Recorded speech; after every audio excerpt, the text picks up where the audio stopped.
सस के करना भेद हेरा। दोहरा साख सुनो बड़ उन दुष्टन होए आद दुष्टन मैं लिख। गुर लोपी कोपी पंथै निंदै जिन गुर सिख। वाहिगुरु जी का खालसा वाहिगुरु जी की फतेह।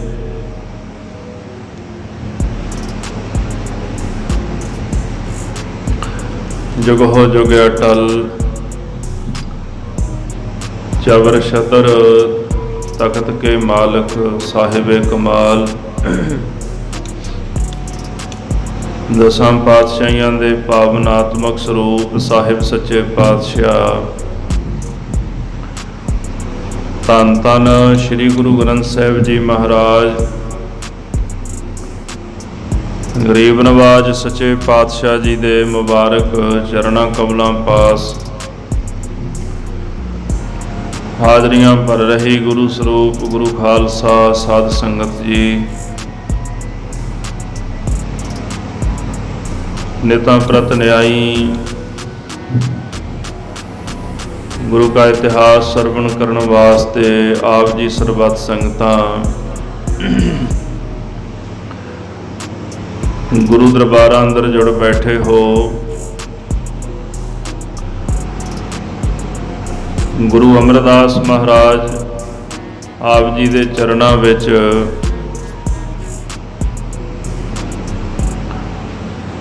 गंगोशा चल के आया।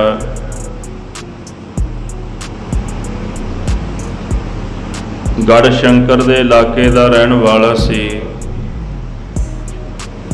रस्तां बस्तां बेच के गुजारा करदा सी। संगतां अमृतसर साहब श्री गोविंदवाल साहब नूं जा रहीआं सन। पुछण लगा कित्थे जा रहे हो? तिन्हां कहा कि महाराज गुरु अमरदास सच्चे पातशाह जी दे दर्शन करन वास्ते श्री गोविंदवाल साहब जा रहे हैं।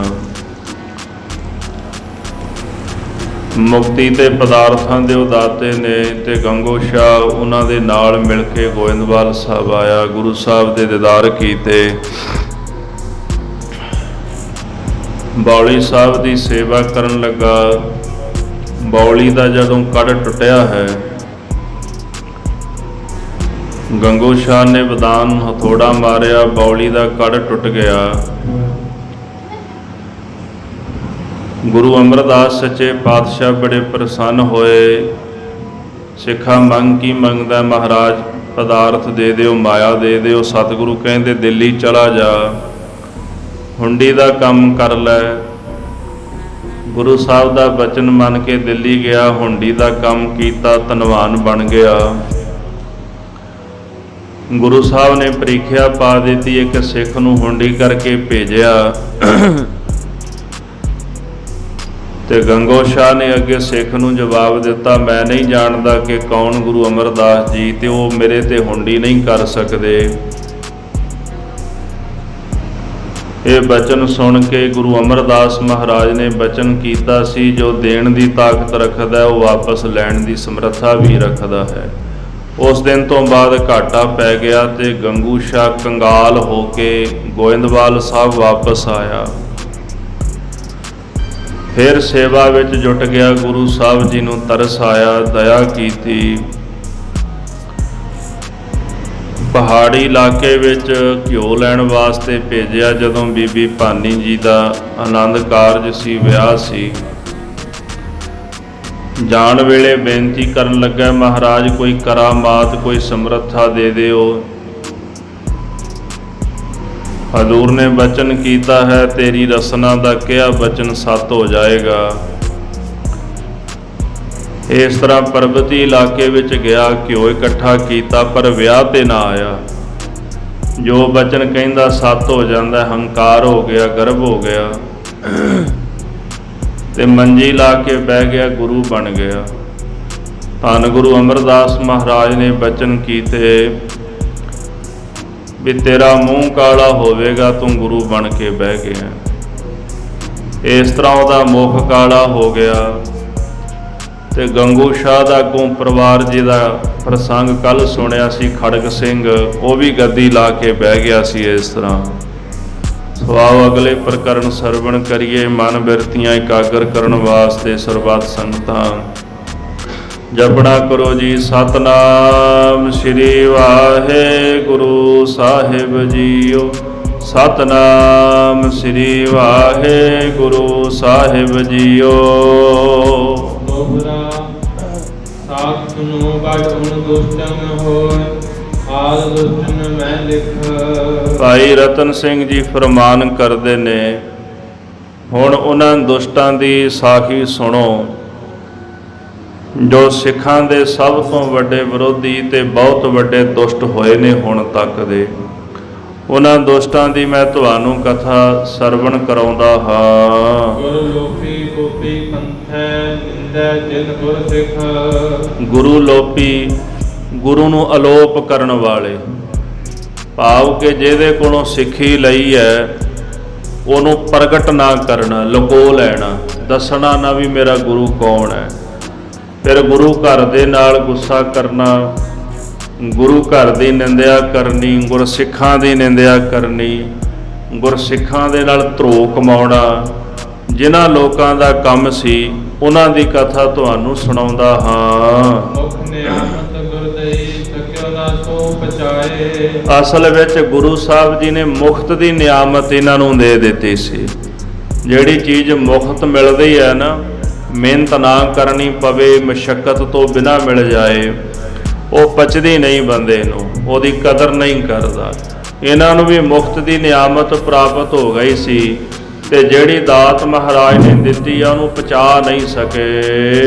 ਜਲ ਦੇ ਪੈਦਾ ਭਇਓ ਚਾਹੇ ਸੋ ਜਲ ਜਲਾਏ। ਜਿਸ ਜਲ ਦੇ ਵਿੱਚੋਂ ਕੋਈ ਫਸਲ ਪੈਦਾ ਹੋਵੇ ਤੇ ਉਸੇ ਹੀ ਜਲ ਨੂੰ ਉਹ ਸਾੜਨਾ ਚਾਹੇ, ਇਹ ਤਾਂ ਨਹੀਂ ਨਾ ਹੋ ਸਕਦਾ।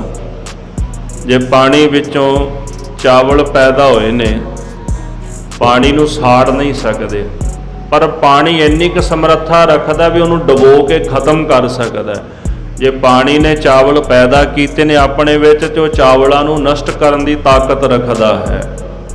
ਜਿਸ ਗੁਰੂ ਨੇ ਪੈਦਾ ਕੀਤਾ, ਪ੍ਰਗਟ ਕੀਤਾ, ਬਖਸ਼ਿਸ਼ਾਂ ਕੀਤੀਆਂ, ਉਹਨੂੰ ਖਤਮ ਕਰਨ ਦਾ ਜਦੋਂ ਕੋਈ ਫੁਰਨਾ ਮਨ ਵਿੱਚ ਧਾਰਨ ਕਰ ਲੈਂਦਾ ਹੈ ਤੇ ਫਿਰ ਉਹਦਾ ਫੁਰਨਾ ਪੂਰਨ ਕਦਾਚਿਤ ਨਹੀਂ ਹੁੰਦਾ। ਹਾਂ, ਗੁਰੂ ਵਿੱਚ ਇੰਨੀ ਸਮਰੱਥਾ ਹੈ ਕਿ ਜਿਹਨੂੰ ਪੈਦਾ ਕਰਦਾ ਉਹਨੂੰ ਮਿਟਾ ਵੀ ਸਕਦਾ ਹੈ। ਭਾਈ ਸਾਹਿਬ ਜੀ ਕਹਿੰਦੇ, ਸਭ ਤੋਂ ਪਹਿਲਾਂ ਮੈਂ ਇਹਨਾਂ ਲੋਕਾਂ ਦੀ ਉਤਪਤੀ ਤੁਹਾਨੂੰ ਸੁਣਾਉਂਦਾ ਹਾਂ, ਬਾਅਦ ਵਿੱਚ ਉਹਨਾਂ ਦੇ ਲੱਛਣ ਵੀ ਦੱਸਾਂਗਾ ਕਿ ਕਰਦੇ ਕੀ ਰਹੇ ਹਨ।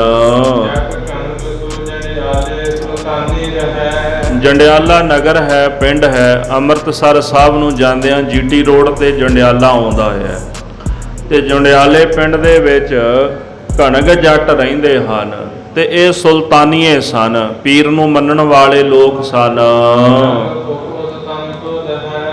ਇਹਦਾ ਨਾਮ ਸੀ ਹਿੰਦਾਲ। ਹਿੰਦਾਲ ਨਾਮ ਦਾ ਇੱਕ ਪੁਰਸ਼ ਜੰਡਿਆਲੇ ਰਹਿੰਦਾ ਹੈ ਤੇ ਨੰਗ ਭੁੱਖ ਇਹਨੂੰ ਤੰਗ ਕਰਦੀ ਰਹਿੰਦੀ ਹੈ। ਗਰੀਬ ਬਹੁਤਾ ਸੀ ਤੇ ਗੁਜ਼ਾਰਾ ਨਹੀਂ ਸੀ ਹੁੰਦਾ, ਰਿਜ਼ਕ ਨਹੀਂ ਸੀ ਮਿਲਦਾ। ਭਾਈ ਹਿੰਦਾਲ ਨੇ ਸੁਣਿਆ ਕਿ ਗੋਇੰਦਵਾਲ ਸਾਹਿਬ ਦੀ ਧਰਤੀ ਤੇ ਗੁਰੂ ਅਮਰਦਾਸ ਮਹਾਰਾਜ ਜੀ ਲੰਗਰ ਚਲਾਉਂਦੇ ਹਨ।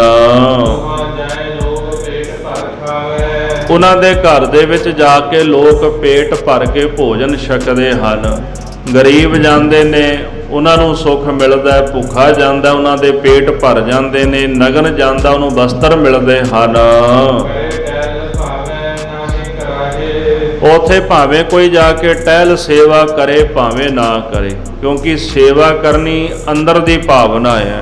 ਆਪਾਂ ਜ਼ਬਰਦਸਤੀ ਨਾ ਕਿਸੇ ਕੋ ਸੇਵਾ ਨਹੀਂ ਨਾ ਕਰਾ ਸਕਦੇ ਵੀ ਸੇਵਾ ਕਰਿਆ ਕਰ, ਇਹ ਤਾਂ ਅੰਦਰ ਦੀ ਭਾਵਨਾ ਹੈ। ਤੇ ਜੇ ਹੁਣ ਕੋਈ ਜ਼ਬਰਦਸਤੀ ਕਿਸੇ ਕੋਲੋਂ ਸੇਵਾ ਕਰਾਉਣਾ ਚਾਹੇ ਤੇ ਜ਼ਬਰਦਸਤੀ ਸੇਵਾ ਨਹੀਂ ਜੇ ਹੁੰਦੀ। ਇਹਨੂੰ ਮਹਾਰਾਜ ਬਾਣੀ ਵਿੱਚ ਇਸ ਤਰ੍ਹਾਂ ਲਿਖਦੇ ਨੇ, ਬੱਧਾ ਝੱਟੀ ਜੋ ਭਰੇ ਨਾ ਗੁਣ ਨਾ ਉਪਕਾਰ।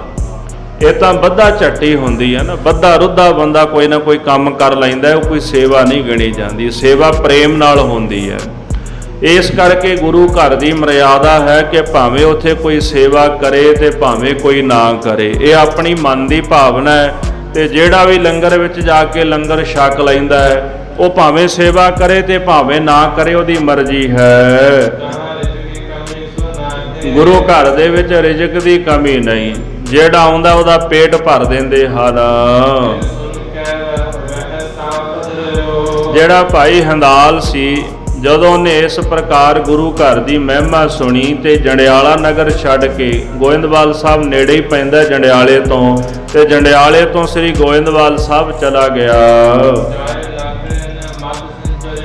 ਜਿੱਥੇ ਲਾਂਗਰੀ ਸੇਵਾ ਕਰਦੇ ਸਨ। ਤੇ ਉਹਨਾਂ ਲਾਂਗਰੀਆਂ ਵਿੱਚ ਜਾ ਕੇ ਮਿਲ ਗਿਆ ਵੀ ਮੈਂ ਵੀ ਇੱਥੇ ਸੇਵਾ ਕਰਨੀ ਹੈ। ਤੇ ਜਦੋਂ ਜੀ ਕਰਦਾ ਲੰਗਰ ਵਿੱਚ ਜਾ ਕੇ ਬਹਿ ਜਾਣਾ, ਪੇਟ ਭਰ ਕੇ ਖਾ ਲੈਣਾ, ਆਪਣੀ ਭੁੱਖ ਮਿਟਾ ਲੈਣੀ। ਫਿਰ ਸੇਵਾ ਵਿੱਚ ਲੱਗ ਜਾਣਾ, ਆਟਾ ਗੁੰਨਣ ਲੱਗ ਜਾਣਾ, ਚੁੱਲ੍ਹੇ ਤਪਾ ਦੇਣੇ, ਲਾਂਗਰੀਆਂ ਦੀ ਮਦਦ ਕਰ ਦੇਣੀ। ਇੱਕ ਪਾਸੇ ਸੇਵਾ ਕਰੀ ਜਾਣੀ ਤੇ ਦੂਜੇ ਪਾਸੇ ਨਾਲ ਲੰਗਰ ਵਿੱਚੋਂ ਪ੍ਰਸ਼ਾਦਾ ਛਕ ਲੈਣਾ। ਪਰ ਮਗਜ਼ ਅੰਦਰ ਜਿਹੜਾ ਦਿਮਾਗ ਸੀ ਨਾ, ਉਹਦੇ ਅੰਦਰੋਂ ਜਿਹੜੀ ਸੁਲਤਾਨੀਆਂ ਵਾਲੀ ਬੋ ਨਹੀਂ ਸੀ ਗਈ ਭਾਈ ਹੰਦਾਲ ਦੇ। ਭਾਵੇਂ ਉਹ ਸੇਵਾ ਕਰ ਰਹੇ ਸਨ। ਭਾਈ ਕਾਹਨ ਸਿੰਘ ਨਾਭਾ ਨੇ ਅਨਨ ਸ਼ਬਦ ਵਰਤਿਆ ਵੀ ਗੁਰੂ ਸਾਹਿਬ ਦੇ ਅਨਨ ਭਗਤ ਸਨ ਭਾਈ ਹੰਦਾਲ। ਹੁਣ ਜਿਨ੍ਹਾਂ ਨੂੰ ਮਹਾਰਾਜ ਨੇ ਪ੍ਰਚਾਰ ਲਈ ਮੰਜੀ ਤੇ ਥਾਪਿਆ ਤੇ ਅਨਨ ਹੀ ਹੋਣਗੇ ਨਾ ਮਹਾਰਾਜ ਦੇ ਸਿੱਖ। ਪਰ ਕਿਤੇ ਨਾ ਕਿਤੇ ਉਹ ਜਿਹੜੀ ਸੁਲਤਾਨੀਆਂ ਵਾਲੀ, ਸਖੀ ਸਰਵਰ ਵਾਲੀ ਬਿਰਤੀ ਸੀ ਨਾ, ਉਹ ਦੂਰ ਨਹੀਂ ਹੋਈ। ਭਾਵੇਂ ਭਾਈ ਹੰਦਾਲ ਉੱਥੇ ਸੇਵਾ ਕਰਦੇ ਸਨ। ਅਸਲ ਦੇ ਵਿੱਚ ਸਿੱਖੀ ਦੀ ਜਿਹੜੀ ਰੀਤ ਮਰਿਆਦਾ, ਉਹ ਹਿਰਦੇ ਵਿੱਚ ਪੂਰਨ ਤੌਰ ਤੇ ਥਾਂ ਨਹੀਂ ਬਣਾ ਸਕੀ। ਕਿਉਂਕਿ ਸਿੱਖੀ ਉਦੋਂ ਅੰਦਰ ਥਾਂ ਬਣਾਉਂਦੀ ਹੈ ਜਦੋਂ ਪਹਿਲਾ ਕਬਾੜ ਅੰਦਰੋਂ ਬਾਹਰ ਕੱਢ ਦਈਏ ਨਾ। ਜਿਵੇਂ ਘਰ ਦੇ ਵਿੱਚ ਨਵਾਂ ਸਮਾਨ ਰੱਖਣਾ ਹੋਵੇ ਤੇ ਪੁਰਾਣਾ ਬਾਹਰ ਕੱਢਣਾ ਪੈਂਦਾ ਹੈ। ਤੇ ਜਦੋਂ ਆਪਾਂ ਇੱਕ ਨੂੰ ਆਪਣੇ ਹਿਰਦੇ ਵਿੱਚ ਵਸਾ ਕੇ ਬੈਠੇ ਆ, ਕਿਸੇ ਦੀ ਸਿੱਖੀ ਧਾਰਨ ਕਰੀ ਬੈਠੇ ਆ, ਤੇ ਜੇ ਗੁਰੂ ਦੀ ਸਿੱਖੀ ਧਾਰਨ ਕਰਨੀ ਹੈ, ਜਿੰਨੀ ਦੇਰ ਤੱਕ ਉਹ ਨਹੀਂ ਨਾ ਛੱਡਦੇ ਸਿੱਖੀ, ਉਨੀ ਦੇਰ ਤੱਕ ਗੁਰੂ ਦੀ ਸਿੱਖੀ ਹਿਰਦੇ ਵਿੱਚ ਨਹੀਂ ਆ ਕੇ ਟਿਕਦੀ। ਸੋ ਇਸ ਕਰਕੇ ਭਾਈ ਹੰਦਾਲ ਦੇ ਮਨ ਦੇ ਅੰਦਰ ਕਿਤੇ ਨਾ ਕਿਤੇ ਉਹ ਸੁਲਤਾਨੀਆਂ ਵਾਲੀ ਬੋ ਗਈ ਨਹੀਂ, ਤੇ ਸਿੱਖੀ ਪੂਰਨ ਤੌਰ ਤੇ ਹਿਰਦੇ ਵਿੱਚ ਟਿਕ ਨਾ ਸਕੀ। ਭਾਈ ਗੁਰੂ ਦੀ ਸਿੱਖੀ ਜਿਗਰ ਅੰਦਰ, ਹਿਰਦੇ ਵਿੱਚ ਉਦੋਂ ਹੀ ਆ ਕੇ ਟਿਕਦੀ ਹੈ। ਸਾਧ ਸੰਗਤ ਜੀ, ਸ਼ਸਤਰ ਹੁੰਦਾ ਹੈ ਨਾ, ਜੇ ਜਰ ਲੱਗੀ ਹੋਵੇ ਸ਼ਸਤਰ ਨੂੰ, ਤੇ ਕਹਿੰਦੇ ਰੇਗ ਮਾਰ ਮਾਰ ਕੇ ਇੱਕ ਮਸਕਲਨ ਪੁਰਾਣੇ ਸਮੇਂ ਵਿੱਚ ਇੱਕ ਤਰ੍ਹਾਂ ਦੀ ਵਸਤੂ ਹੁੰਦੀ ਸੀ ਰੇਗ ਮਾਰ ਦੇ ਵਾਂਗੂ, ਜਿਹਦੇ ਨਾਲ ਸ਼ਸਤਰ ਸਾਫ਼ ਕੀਤੇ ਜਾਂਦੇ ਸਨ ਤੇ ਜਰ ਉਤਾਰੀ ਜਾਂਦੀ ਸੀ ਉਹਨਾਂ ਦੀ।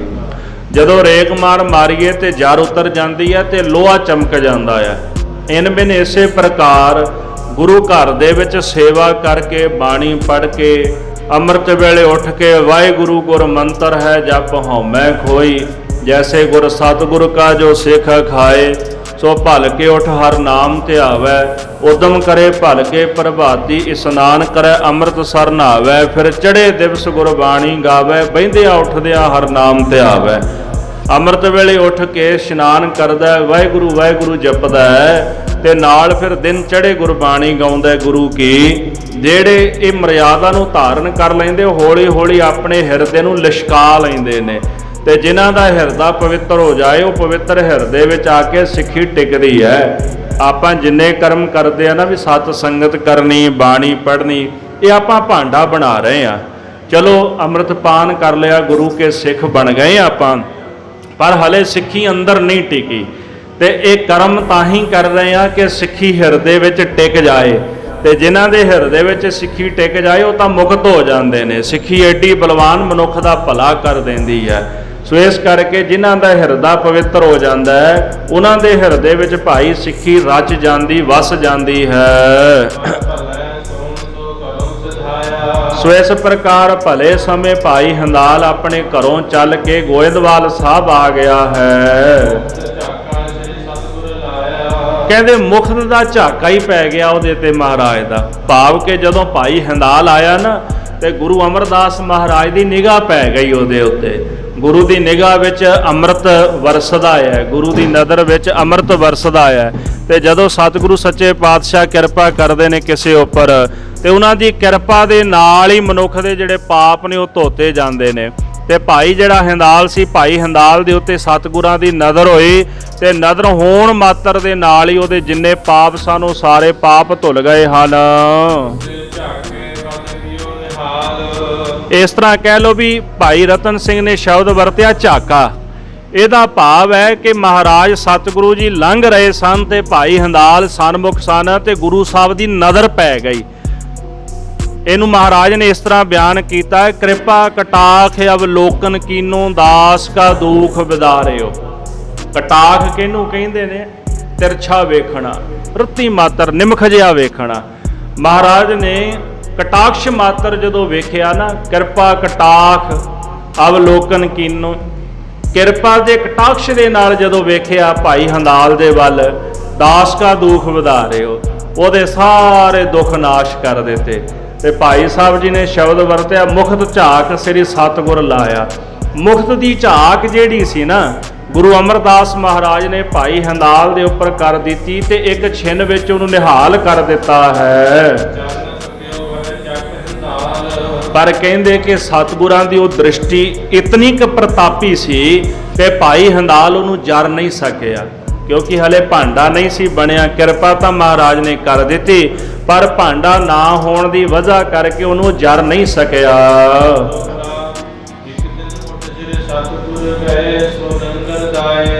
ਸਾਧ ਸੰਗਤ ਜੀ ਸਿਆਣੇ ਕਹਿੰਦੇ ਨੇ ਵੀ ਸ਼ੇਰਨੀ ਦਾ ਦੁੱਧ ਜਿਹੜਾ ਹੈ ਨਾ, ਉਹ ਸੋਨੇ ਦੇ ਭਾਂਡੇ ਵਿੱਚ ਹੀ ਟਿਕਦਾ ਆ। ਜੇ ਆਪਾਂ ਸ਼ੇਰਨੀ ਦਾ ਦੁੱਧ ਕਿਸੇ ਹੋਰ ਭਾਂਡੇ 'ਚ ਪਾ ਦਿਆਂਗੇ ਨਾ, ਛੇਕ ਹੋ ਜਾਂਦੇ, ਸਰਾਖ ਹੋ ਜਾਂਦੇ ਨੇ। ਤੇ ਉਹਨੂੰ ਸ਼ੇਰਨੀ ਦਾ ਦੁੱਧ ਟਿਕਾਉਣ ਵਾਸਤੇ ਪਹਿਲਾਂ ਸੋਨੇ ਦਾ ਭਾਂਡਾ ਚਾਹੀਦਾ। ਤੇ ਇੱਕ ਵੱਡੀ ਮੁਸੀਬਤ ਹੋਰ ਵੀ ਹੈ ਵੀ ਸ਼ੇਰਨੀ ਦਾ ਦੁੱਧ ਚੋਣਾ ਕਿਹਨੇ ਆ ਜਾ ਕੇ, ਔਖੀ ਗੱਲ ਹੈ ਨਾ। ਸ਼ੇਰਨੀ ਦਾ ਦੁੱਧ ਚੋਣਾ ਔਖੀ ਗੱਲ ਹੈ। ਫਿਰ ਜੇ ਕਿਸੇ ਨੇ ਮਿਹਨਤ ਕਰਕੇ ਚੋ ਵੀ ਲਿਆ ਤੇ ਫਿਰ ਭਾਂਡਾ ਵੀ ਸੋਨੇ ਦਾ ਚਾਹੀਦਾ। ਸੋ ਇਸ ਪ੍ਰਕਾਰ ਪਰਮੇਸ਼ਰ ਦਾ ਨਾਮ, ਗੁਰੂ ਕੀ ਸਿੱਖੀ ਕਮਾਉਣੀ ਬੜੀ ਕਠਿਨ ਹੈ। ਜੇ ਕਿਸੇ ਨੂੰ ਦਾਤ ਮਿਲ ਜਾਏ ਨਾ, ਫਿਰ ਉਹਨੂੰ ਟਿਕਾਣਾ ਔਖਾ ਹੋ ਜਾਂਦਾ ਹੈ। ਇਸ ਕਰਕੇ ਗੁਰੂ ਅਮਰਦਾਸ ਮਹਾਰਾਜ ਸੱਚੇ ਪਾਤਸ਼ਾਹ ਨੇ ਭਾਈ ਹਿੰਦਾਲ ਤੇ ਕਿਰਪਾ ਤਾਂ ਕਰ ਦਿੱਤੀ, ਪਰ ਜਰ ਨਾ ਸਕਿਆ।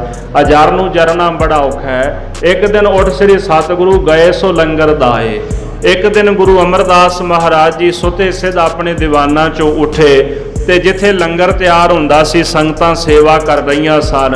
ਮਹਾਰਾਜ ਗੁਰੂ ਕੇ ਲੰਗਰਾਂ ਦੇ ਵਿੱਚ ਚਲੇ ਗਏ ਹਨ। ਜਿੰਨੇ ਵੀ ਲਾਂਗਰੀ ਸਿੱਖ ਸਨ, ਜਦੋਂ ਉਹਨਾਂ ਨੇ ਵੇਖਿਆ ਸਤਿਗੁਰ ਜੀ ਆ ਗਏ, ਸਾਰੇ ਸਿੱਖ ਉੱਠੇ, ਸਭ ਨੇ ਆ ਕੇ ਚਰਨਾਂ ਤੇ ਨਮਸਕਾਰ ਕੀਤੀ। ਤੇ ਭਾਈ ਹਿੰਦਾਲ ਸੇਵਾ ਕਰਦਾ ਸੀ, ਉਹ ਵੀ ਉੱਠ ਕੇ ਆ ਗਏ ਹਨ। ਸਾਰੇ ਗੁਰਸਿੱਖਾਂ ਨੇ ਗੁਰੂ ਅਮਰਦਾਸ ਮਹਾਰਾਜ ਸੱਚੇ ਪਾਤਸ਼ਾਹ ਦੇ ਚਰਨਾਂ ਤੇ ਹੱਥ ਲਾਇਆ ਹੈ। ਤੇ ਭਾਈ ਹਿੰਦਾਲ ਨਾਲ ਆਟਾ ਗੁੰਨਦਾ ਪਿਆ ਸੀਗਾ ਤੇ ਹੱਥ ਜਿਹੜੇ ਆਟੇ ਨਾਲ ਲਿਬੜੇ ਹੋਏ ਸਨ। ਜਦੋਂ ਹੁਣ ਨਮਸਕਾਰ ਕਰਨ ਦੀ ਵਾਰੀ ਆਈ ਤੇ ਹਿਰਦੇ ਵਿੱਚ ਸੋਚਣ ਲੱਗ ਪਏ, ਵਿਚਾਰ ਕਰਨ ਲੱਗ ਪਏ ਹਨ। ਸੋਚਣ ਲੱਗੇ ਵੀ ਜੇ ਧਰਤੀ ਤੇ ਹੱਥ ਲਾਵਾਂ ਤੇ ਆਟੇ ਨੂੰ ਮਿੱਟੀ ਲੱਗੇਗੀ, ਤੇ ਜਾਂ ਫਿਰ ਸਤਿਗੁਰਾਂ ਦੇ ਚਰਨ, ਜਦੋਂ ਸਤਿਗੁਰਾਂ ਦੇ ਚਰਨ ਮੈਂ ਜਦੋਂ ਸਪਰਸ਼ ਕਰਾਂਗਾ ਨਾ ਹੱਥਾਂ ਦੇ ਨਾਲ, ਤੇ ਮਹਾਰਾਜ ਦੇ ਚਰਨਾਂ ਨੂੰ ਆਟਾ ਲੱਗ ਜਾਏਗਾ ਤੇ ਜਿਹੜੇ ਚਰਨ ਨੇ ਉਹ ਇਉਂ ਕਹਿ ਲਓ ਵੀ ਅਪਵਿੱਤਰ ਹੋ ਜਾਣਗੇ। ਫਿਰ ਇਸ਼ਨਾਨ ਕਰਾਉਣਾ ਪਏਗਾ ਚਰਨਾਂ ਨੂੰ। ਸੋ ਇਸ ਕਰਕੇ ਆਟਾ ਹੱਥਾਂ ਨੂੰ ਲੱਗਿਆ, ਇਹਨੂੰ ਮਿੱਟੀ ਨਾ ਲੱਗ ਜਾਏ, ਤੇ ਦੂਜਾ ਇਹ ਆਟਾ ਮਹਾਰਾਜ ਦੇ ਚਰਨਾਂ ਨੂੰ ਨਾ ਲੱਗ ਜਾਏ। ਇਹ ਸੋਚ ਜਿਹੜੀ ਭਾਈ ਹਿੰਦਾਲ ਦੇ ਹਿਰਦੇ ਵਿੱਚ ਪੈਦਾ ਹੋ ਗਈ। ਉਹਨਾਂ ਹੱਥ ਜੋੜੇ ਤੇ ਉਸ ਤੋਂ ਬਾਅਦ ਆਪਣੇ ਹੱਥ ਨਾ ਪਿਛਲੇ ਪਾਸੇ ਪਿੱਠ ਦੇ ਉੱਪਰ, ਲੱਕ ਦੇ ਉੱਪਰ ਕਰ ਲਏ ਹਨ। ਉਹਨਾਂ ਨੇ ਇਸ ਤਰ੍ਹਾਂ ਮਹਾਰਾਜ ਗੁਰੂ ਅਮਰਦਾਸ ਸਾਹਿਬ ਨੂੰ ਸੀਸ ਝੁਕਾ ਦਿੱਤਾ। ਆਪਣੇ ਹੱਥ ਪਿੱਛੇ ਲੱਕ ਤੇ ਕਰਕੇ ਨਮਸਕਾਰ ਕਰਨੀ ਬੜੀ ਔਖੀ ਹੁੰਦੀ ਹੈ, ਪਰ ਭਾਈ ਹਿੰਦਾਲ ਨੇ ਨਵੇਂ ਤਰੀਕੇ ਨਾਲ ਆਪਣੇ ਹਰ ਹੱਥ ਪਿੱਠ ਪਿੱਛੇ ਕਰਕੇ ਤੇ ਗੁਰੂ ਅਮਰਦਾਸ ਮਹਾਰਾਜ ਦੇ ਚਰਨਾਂ ਤੇ ਸੀਸ ਰੱਖ ਦਿੱਤਾ, ਨਮਸਕਾਰ ਕੀਤੀ ਹੈ। ਗੁਰੂ ਅਮਰਦਾਸ ਮਹਾਰਾਜ ਨੇ ਜਦੋਂ ਵੇਖਿਆ, ਸਿੱਖ ਦੇ ਚਿੱਤ ਦੀ ਸੋਚ ਵੇਖੀ, ਤੇ ਸਤਿਗੁਰੂ ਬੜੇ ਪ੍ਰਸੰਨ ਹੋਏ ਹਨ। ਹਜ਼ੂਰ ਨੇ ਆਪਣੇ ਪਾਵਨ ਪਵਿੱਤਰ ਜਿਹੜੇ ਨੇਤਰ ਸਨ, ਲੋਚਨ ਕਮਲ ਸਨ, ਆਪਣੇ ਸਿੱਖ ਦੇ ਵੱਲ ਕੀਤੇ ਹਨ। ਸੋਚ ਪਰ ਭੈ ਦਿਆਲ। ਸਤਿਗੁਰੂ ਮਹਾਰਾਜ ਜੀ ਉਹਦੀ ਇਤਨੀ ਕੁ ਸੋਚ ਤੇ ਹੀ ਨਿਹਾਲ ਹੋ ਗਏ। ਸੇਵਾ ਵੇਖੀ, ਉਹਦੀ ਭਾਵਨਾ ਵੇਖੀ ਨਾ। ਹਾਲਾਂਕਿ ਬਹੁਤਾ ਸਮਾਂ ਤਾਂ ਹੋਇਆ ਨਹੀਂ ਸੀ ਸੇਵਾ ਕਰਦਿਆਂ, ਬਸ ਇੰਨੀ ਕੁ ਗੱਲ ਤੋਂ ਹੀ ਖੁਸ਼ ਹੋ ਗਏ ਜਦੋਂ ਸਿੱਖ ਨੇ ਪ੍ਰੇਮ ਨਾਲ ਨਮਸਕਾਰ ਕੀਤੀ ਹੈ। ਸਤਿਗੁਰਾਂ ਨੇ ਆਪਣੇ ਪਾਵਨ ਪਵਿੱਤਰ ਨੇਤਰਾਂ ਦੇ ਨਾਲ ਕਿਰਪਾ ਦ੍ਰਿਸ਼ਟੀ ਕੀਤੀ ਭਾਈ ਹੰਦਾਲ ਉੱਪਰ ਤੇ ਨਦਰੀ ਨਦਰ ਨਿਹਾਲ ਕਰ ਦਿੱਤਾ ਹੈ। ਇੱਕ ਛੋਟੀ ਜੀ ਸੋਚ ਤੋਂ ਭਾਈ ਹੰਦਾਲ ਨੇ ਗੁਰੂ ਅਮਰਦਾਸ ਸਾਹਿਬ ਜੀ ਦੇ ਚਰਨਾਂ ਵਿੱਚੋਂ ਵੱਡੀ ਮੌਜ ਪ੍ਰਾਪਤ ਕਰ ਲਈ ਹੈ। ਭਾਈ ਰਤਨ ਸਿੰਘ ਜੀ ਕਹਿੰਦੇ, ਸਿੱਖੋ ਇਉਂ ਸਮਝ ਲਓ ਕਿ ਭਾਈ ਹੰਦਾਲ ਨੂੰ ਮੁਖ ਦੀ ਨਿਆਮਤ ਪ੍ਰਾਪਤ ਹੋ ਗਈ। ਭਾਵ ਬਹੁਤੀ ਮਿਹਨਤ ਨਹੀਂ ਕਰਨੀ ਪਈ, ਥੋੜੀ ਜੀ ਸੇਵਾ ਕਰਕੇ ਵੱਡੀਆਂ ਬਖਸ਼ਿਸ਼ਾਂ ਉਹਨਾਂ ਨੂੰ ਪ੍ਰਾਪਤ ਹੋ ਗਈਆਂ ਹਨ। ਇਸ ਤਰ੍ਹਾਂ ਸਤਿਗੁਰਾਂ ਦੇ ਚਰਨਾਂ ਦੇ ਪਾਸੋਂ ਕਹਿੰਦੇ ਮੁਕਤ ਨਿਆਮਤ ਹੱਥ ਵਿੱਚ ਆਈ ਹੈ। ਜਦੋਂ ਮੁਕਤ ਦੀ ਨਿਆਮਤ ਮਿਲੇ ਨਾ ਤੇ ਜੇ ਭਾਂਡਾ ਚੰਗਾ ਹੋਵੇ ਤੇ ਬੰਦਾ ਉਹਨੂੰ ਪਚਾ ਲੈਂਦਾ। ਦੇਖੋ ਕੁਦਰਤੀ ਗੱਲ ਹੈ ਕਿ ਜੇ ਤੁਹਾਨੂੰ ਬਾਹਰ ਸੰਸਾਰ ਦੇ ਵਿੱਚੋਂ ਵੀ ਜਿਹੜੀ ਚੀਜ਼ ਮੁਫਤ ਮਿਲ ਜਾਂਦੀ ਹੈ ਨਾ, ਵੀ ਜਿਹੜੀ ਤੁਸੀਂ ਆਪਣੀ ਮਿਹਨਤ ਦੇ ਨਾਲ ਨਹੀਂ ਕਮਾਈ, ਤੇ ਜੇ ਤੁਸੀਂ ਉਹਨੂੰ ਸਾਂਭਦੇ ਨਹੀਂ ਤੇ ਉਹ ਇਦਾਂ ਹੀ ਵਿਅਰਥ ਚਲੀ ਜਾਂਦੀ ਹੈ। ਪਿਓ ਨੇ ਬੜੀ ਮਿਹਨਤ ਕਰਕੇ ਪੈਸਾ ਕਮਾਇਆ, 4 ਪੈਸੇ ਇਕੱਠੇ ਹੋ ਗਏ ਤੇ ਪੁੱਤਰ ਨਖੱਟੂ ਹੋ ਜਾਂਦਾ, ਅੱਗੇ ਉਜਾੜ ਦਿੰਦਾ ਨਾ। ਕਿਉਂ ਨਹੀਂ? ਕਿਹੜਾ ਮਿਹਨਤ ਕੀਤੀ ਹੁੰਦੀ ਹੈ। ਜਿਹਨੇ ਖੂਨ ਪਸੀਨੇ ਦੀ ਕਮਾਈ ਨਾਲ ਪੈਸਾ ਕਮਾਇਆ ਉਹਨੂੰ ਪੈਸੇ ਦੀ ਕਦਰ ਹੁੰਦੀ ਹੈ, ਤੇ ਜਿਹਨੇ ਸਾਰਾ ਕੁਝ ਮੁਫਤ ਵਿੱਚ ਲਿਆ, ਘਰ ਵੀ ਬਣਿਆ ਬਣਾਇਆ ਮਿਲਿਆ, 4 ਪੈਸੇ ਵੀ ਅਕਾਊਂਟ ਦੇ ਵਿੱਚ ਪਿਤਾ ਦੇ ਮਿਲ ਗਏ, ਉਹਨੂੰ ਫਿਰ ਕਦਰ ਨਹੀਂ ਨਾ ਹੁੰਦੀ ਉਸ ਚੀਜ਼ ਦੀ, ਬੇਕਦਰਾ ਹੋ ਜਾਂਦਾ ਬੰਦਾ। ਦੁਨੀਆ ਵਿੱਚ ਕੋਈ ਵੀ ਮੁਫਤ ਮਿਲੀ ਹੋਈ ਜਿਹੜੀ ਚੀਜ਼ ਹੈ, ਉਹ ਚੀਜ਼ ਮਨੁੱਖ ਨੂੰ ਆਲਸੀ ਬਣਾ ਦਿੰਦੀ ਹੈ ਤੇ ਵਿਕਾਰੀ ਬਣਾ ਦਿੰਦੀ ਹੈ। ਇਸ ਕਰਕੇ ਸਾਧ ਸੰਗਤ ਜੀ, ਜਿਤਨੀ ਦੇਰ ਤੱਕ ਭਾਂਡਾ ਨਾ ਹੋਵੇ ਤੇ ਉਹਨੂੰ ਪਚਾਇਆ ਨਹੀਂ ਜਾ ਸਕਦਾ, ਤੇ ਜਦੋਂ ਭਾਂਡਾ ਹੋਵੇ ਤੇ ਉਹ ਚੀਜ਼ ਫਿਰ ਪਚ ਜਾਂਦੀ ਹੈ। ਕੱਚਾ ਭਾਂਡਾ ਹੋਵੇ ਨਾ, ਕੱਚਾ ਘੜਾ ਹੋਵੇ ਤੇ ਉਹਦੇ ਵਿੱਚ ਬਹੁਤੀ ਦੇਰ ਪਾਣੀ ਨਹੀਂ ਖੜਦਾ। ਜੇ ਕੱਚਾ ਘੜਾ ਹੈ ਉਹਦੇ ਵਿੱਚ ਪਾਣੀ ਪਾ ਲਿਆ, ਭਾਈ ਸਾਹਿਬ ਜੀ ਕਹਿੰਦੇ ਲੱਖਾਂ ਢੰਗ ਤਰੀਕੇ ਵਰਤ ਲਓ, ਪਾਣੀ ਖੜਨਾ ਹੀ ਨਹੀਂ ਉਹਦੇ ਵਿੱਚ। ਕੱਚਾ ਕਰਵੇ ਰਹੇ ਨਾ ਪਾਣੀ। ਭਗਤ ਕਬੀਰ ਜੀ ਵੀ ਕਹਿੰਦੇ ਵੀ ਕੱਚਾ ਜਿਹੜਾ ਭਾਂਡਾ ਹੈ ਨਾ, ਉਹਦੇ ਵਿੱਚ ਕਦੇ ਪਾਣੀ ਖੜਦਾ ਨਹੀਂ, ਉਹਨੇ ਗਲ ਜਾਣਾ ਭਾਂਡੇ ਨੇ ਤੇ ਪਾਣੀ ਰੁੜ ਜਾਣਾ ਹੈ। ਸੋ ਇਸ ਪ੍ਰਕਾਰ ਕੱਚੇ ਹਿਰਦੇ ਦੇ ਵਿੱਚ ਸਿੱਖੀ ਨਹੀਂ ਟਿਕਦੀ ਤੇ ਗੁਰੂ ਦੀ ਬਖਸ਼ਿਸ਼ੀ ਕੀਤੀ ਹੋਈ ਦਾਤ ਨਹੀਂ ਟਿਕ ਸਕਦੀ।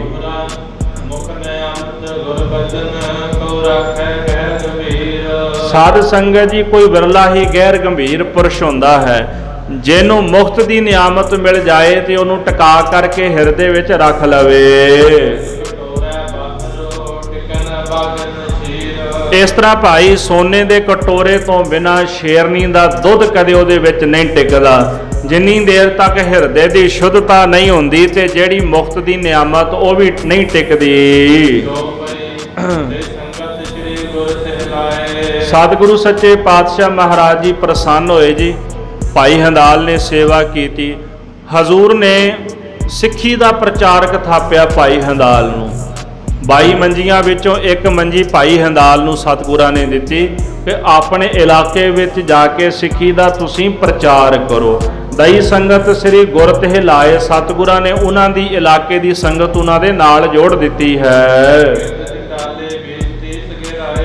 ਜੰਡਿਆਲੇ ਦੇ 4 ਚਫੇਰੇ ਕਰੀਬਨ 30 ਕੁ ਪਿੰਡ ਪੈਂਦੇ ਸਨ ਤੇ ਉਹ 30 ਪਿੰਡਾਂ ਦਾ ਇਹਨੂੰ ਪ੍ਰਚਾਰਕ ਥਾਪ ਦਿੱਤਾ ਕਿ ਇਹਨਾਂ ਪਿੰਡਾਂ ਵਿੱਚ ਜਾ ਕੇ ਤੂੰ ਸਿੱਖੀ ਦਾ ਪ੍ਰਚਾਰ ਕਰਨਾ ਹੈ।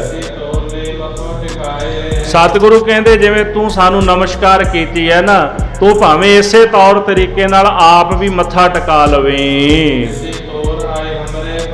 ਤੇ ਇਸੇ ਹੀ ਤਰੀਕੇ ਦੇ ਨਾਲ ਤੂੰ ਆ ਕੇ ਸਾਨੂੰ ਨਮਸਕਾਰ ਕਰਨੀ ਹੈ। ਜਿਹੜੇ ਨਵੇਂ ਤਰੀਕੇ ਨਾਲ ਹੁਣ ਨਮਸਕਾਰ ਕੀਤੀ ਹੈ, ਇਦਾਂ ਹੀ ਆ ਕੇ ਤੂੰ ਸਾਨੂੰ ਨਮਸਕਾਰ ਕਰਨੀ ਹੈ। ਪਰ ਭਾਈ ਹੰਦਾਲ ਇੱਕ ਗੱਲ ਚੇਤੇ ਰੱਖੀ, ਮਤਾ ਇਹ ਨਾ ਹੋਵੇ ਵੀ ਆਪ ਗੁਰੂ ਬਣ ਕੇ ਬਹਿ ਜਾਏ। ਇਹ ਗਲਤੀ ਨਾ ਕਰੀ।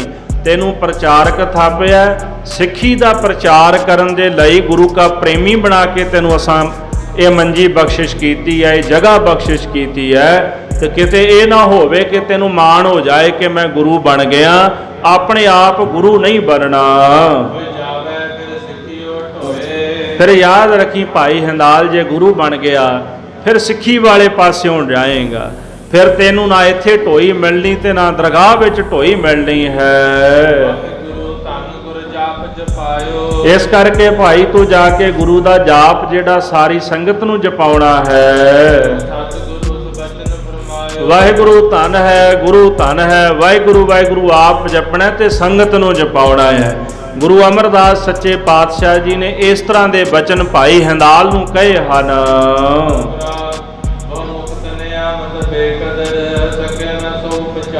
ਭਾਈ ਸਾਹਿਬ ਭਾਈ ਰਤਨ ਸਿੰਘ ਜੀ ਕਹਿੰਦੇ ਮੁਖਤ ਦੀ ਨਿਆਮਤ ਸੀ ਤੇ ਭਾਈ ਹਿੰਦਾਲ ਬੇਕਦਰਾ ਹੋ ਗਿਆ ਤੇ ਗੁਰੂ ਸਾਹਿਬ ਦੀ ਦਿੱਤੀ ਹੋਈ ਦਾਤ ਨੂੰ ਪਚਾ ਨਾ ਸਕਿਆ।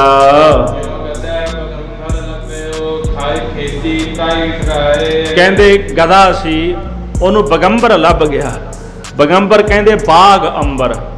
ਬਾਗ ਅੰਬਰ ਦਾ ਭਾਵ ਹੈ ਵੀ ਬਾਗ ਸ਼ੇਰ ਦੀ ਖੱਲ ਲੱਭ ਗਈ ਗਧੇ ਨੂੰ, ਤੇ ਉਹਨੇ ਸ਼ੇਰ ਦੀ ਜਿਹੜੀ ਖੱਲ ਸੀ ਤੇ ਉਹ ਲੈ ਕੇ ਆਪਣੇ ਸਰੀਰ ਦੇ ਉੱਪਰ ਪਾ ਲਈ ਤੇ ਸਰੀਰ ਦੇ ਉੱਪਰ ਪਾ ਕੇ ਤੇ ਖੇਤਾਂ ਵਿੱਚ ਵੜ ਗਿਆ ਜਾ ਕੇ। ਹੈ ਤਾਂ ਗਧਾ ਹੀ ਸੀ ਨਾ, ਖੇਤਾਂ ਵਿੱਚ ਵੜ ਗਿਆ ਤੇ ਲੋਕਾਂ ਦੇ ਖੇਤ ਖਾਣੇ ਸ਼ੁਰੂ ਕਰ ਦਿੱਤੇ। ਹੁਣ ਜਿਹੜੇ ਕਿਸਾਨ ਸਨ ਉਹ ਕਹਿੰਦੇ ਜੀ ਸ਼ੇਰ ਆ ਗਿਆ, ਸ਼ੇਰ ਆ ਗਿਆ, ਸ਼ੇਰ ਆ ਗਿਆ। ਉਹਨਾਂ ਦੇ ਅੰਦਰ ਭੈ ਪੈਦਾ ਹੋ ਗਿਆ ਨਾ, ਤੇ ਉਹ ਡਰਨ ਲੱਗ ਪਏ ਉਹਦੇ ਕੋਲੋਂ ਤੇ ਖੇਤ ਛੱਡ ਕੇ ਭੱਜ ਗਏ। ਉਹ ਹੈ ਤਾਂ ਗਧਾ ਸੀ ਪਰ ਸ਼ੇਰ ਵਾਲੀ ਖੱਲ ਪਾ ਲਈ ਉਹਨੇ ਉੱਪਰ। ਗੁਰੂ ਗੋਬਿੰਦ ਸਿੰਘ ਸਾਹਿਬ ਮਹਾਰਾਜ ਨੇ ਸ੍ਰੀ ਅਨੰਦਪੁਰ ਸਾਹਿਬ ਦੀ ਧਰਤੀ ਤੇ ਵੀ ਇਹ ਕੌਤਕ ਕਰਕੇ ਵਿਖਾਇਆ ਸੀ, ਗਧੇ ਉੱਪਰ ਸ਼ੇਰ ਦੀ ਖੱਲ ਪਾਈ। ਤੇ ਮਹਾਰਾਜ ਕਹਿੰਦੇ ਸਿੱਖਾਂ ਦਾ ਹਾਲ ਇਦਾਂ ਦਾ ਅੱਜ ਕੱਲ੍ਹ ਹੋ ਗਿਆ, ਖਿਮਾ ਕਰਿਓ, ਕਿ ਕਹਿੰਦੇ ਜੀ ਅੱਗਾ ਇਹਨਾਂ ਦਾ ਸ਼ੇਰ ਦਾ ਤੇ ਪਿੱਛੋਂ ਗਧੇ ਵਰਗੇ ਨੇ। ਇਦਾਂ ਹੀ ਹੈ ਨਾ, ਭਾਵੇਂ ਬਾਹਰੋਂ ਸ਼ੇਰ ਆ ਅੰਦਰੋਂ ਤਾਂ ਸਾਈਂ ਖਾਲੀ ਆ ਨਾ, ਸਿੱਖੀ ਸਾਡੇ ਵਿੱਚ ਹੈ ਨਹੀਂ। ਭਾਈ ਗੁਰਦਾਸ ਜੀ ਕਹਿੰਦੇ ਵੀ ਜਿਹੜਾ ਲਲਾਰੀ ਸੀ ਨਾ ਉਹਦੇ ਮੱਟ ਦੇ ਵਿੱਚ ਗਿੱਦੜ ਡਿੱਗ ਪਿਆ। ਲਲਾਰੀ ਦੇ ਮੱਟ 'ਚ, ਲਲਾਰੀ ਕੱਪੜੇ ਰੰਗਣ ਵਾਲਾ, ਉਹਦਾ ਰੰਗ ਵਾਲਾ ਮੱਟ ਪਿਆ ਸੀ ਤੇ ਉਹਦੇ ਵਿੱਚ ਕਿਤੇ ਆ ਕੇ ਗਿੱਦੜ ਡਿੱਗ ਪਿਆ। ਜਦੋਂ ਗਿੱਦੜ ਡਿੱਗਿਆ ਹੁਣ ਉਹਨੇ ਰੰਗ ਘੋਲਿਆ ਸੀ, ਉਹਨੂੰ ਰੰਗ ਚੜ ਗਿਆ। ਉਹ ਜਦੋਂ ਵਿੱਚੋਂ ਬਾਹਰ ਨਿਕਲਿਆ ਨਾ ਮੱਟ ਵਿੱਚੋਂ, ਤੇ ਪਿੰਡ ਦੇ ਵਿੱਚ ਸ਼ਹਿਰ ਵਿੱਚ ਖਲਬਲੀ ਮਚ ਗਈ, ਸ਼ੇਰ ਆ ਗਿਆ, ਸ਼ੇਰ ਆ ਗਿਆ, ਸ਼ੇਰ ਆ ਗਿਆ। ਉਹ ਲੋਕ ਅਗਾਂਹ ਉਹ ਗਿੱਦੜ ਸੋਚੀ ਜਾਏ ਵੀ ਅੱਜ ਮਸਲਾ ਕੀ ਹੈ। ਅੱਗੇ ਤਾਂ ਸਾਰੇ ਮਾਰਨ ਨੂੰ ਪੈਂਦੇ ਨੇ, ਇਹ ਅੱਜ ਵੇਖ ਵੇਖ ਕੇ ਹੀ ਭੱਜੀ ਜਾਂਦੇ। ਉਹ ਰੰਗ ਚੜ ਗਿਆ ਨਾ, ਉਹ ਸ਼ੇਰ ਵਰਗਾ ਲੱਗਣ ਲੱਗ ਗਿਆ ਉਹ। ਤੇ ਗਿੱਦੜ ਨੂੰ ਹੌਲੀ ਹੌਲੀ ਮਾਣ ਹੋ ਗਿਆ ਵੀ ਆਪਣੇ ਵਿੱਚ ਕੁਝ ਆ ਗਿਆ। ਉਹ ਪਹਿਲਾਂ ਲੋਕਾਂ ਨੂੰ ਡਰਾਇਆ ਉਹਨੇ, ਜ਼ਿਮੀਂਦਾਰ ਡਰਾ ਦਿੱਤੇ ਤੇ ਮੁੜ ਕੇ ਜੰਗਲ ਵਿੱਚ ਚਲਾ ਗਿਆ ਤੇ ਜੰਗਲ ਦੇ ਜਾਨਵਰ ਵੀ ਖਿਸਕ ਗਏ ਵੀ ਜੰਗਲ ਦਾ ਰਾਜਾ ਆ ਗਿਆ। ਭਾਈ ਗੁਰਦਾਸ ਜੀ ਕਹਿੰਦੇ ਬੜੀ ਸੇਵਾ ਕਰਾਈ ਜੰਗਲ ਦੇ ਜਾਨਵਰਾਂ ਕੋਲ, ਆਕੜ ਆਕੜ ਕੇ ਤੁਰਿਆ ਕਰੇ ਵੀ ਜਿਵੇਂ ਮੈਂ ਹੀ ਜੰਗਲ ਦਾ ਰਾਜਾ। ਉਹਨਾਂ ਨੇ ਲਿਆ ਕੇ ਫਲ ਰੱਖੇ, ਸੇਵਾਵਾਂ ਕੀਤੀਆਂ, ਭਟਾਵਾਂ ਰੱਖੀਆਂ, ਨਮਸਕਾਰਾਂ ਕੀਤੀਆਂ। ਤੇ ਮਸਲਾ ਕਿੱਥੇ ਵਿਗੜ ਗਿਆ ਵੀ ਰਾਤ ਹੋ ਗਈ ਤੇ ਦੂਰ ਕਿਤੇ ਗਿੱਦੜ ਬੋਲਦੇ ਪਏ ਸਨ ਤੇ ਗਿੱਦੜਾਂ ਦੀ ਆਵਾਜ਼ ਸੁਣ ਕੇ ਉਹ ਵੀ ਬੋਲ ਪਿਆ ਤੇ ਭਾਂਡਾ ਫੁੱਟ ਗਿਆ। ਉਹ ਜਿਹੜੇ ਸਾਰਾ ਦਿਨ ਸੇਵਾ ਕਰਦੇ ਰਹੇ ਮੱਥੇ ਤੇ ਹੱਥ ਮਾਰ ਕੇ ਕਹਿੰਦੇ ਵੀ ਇਹ ਤਾਂ ਭੇਖੀ ਹੈ, ਇਹ ਤਾਂ ਗਿੱਦੜ ਹੈ।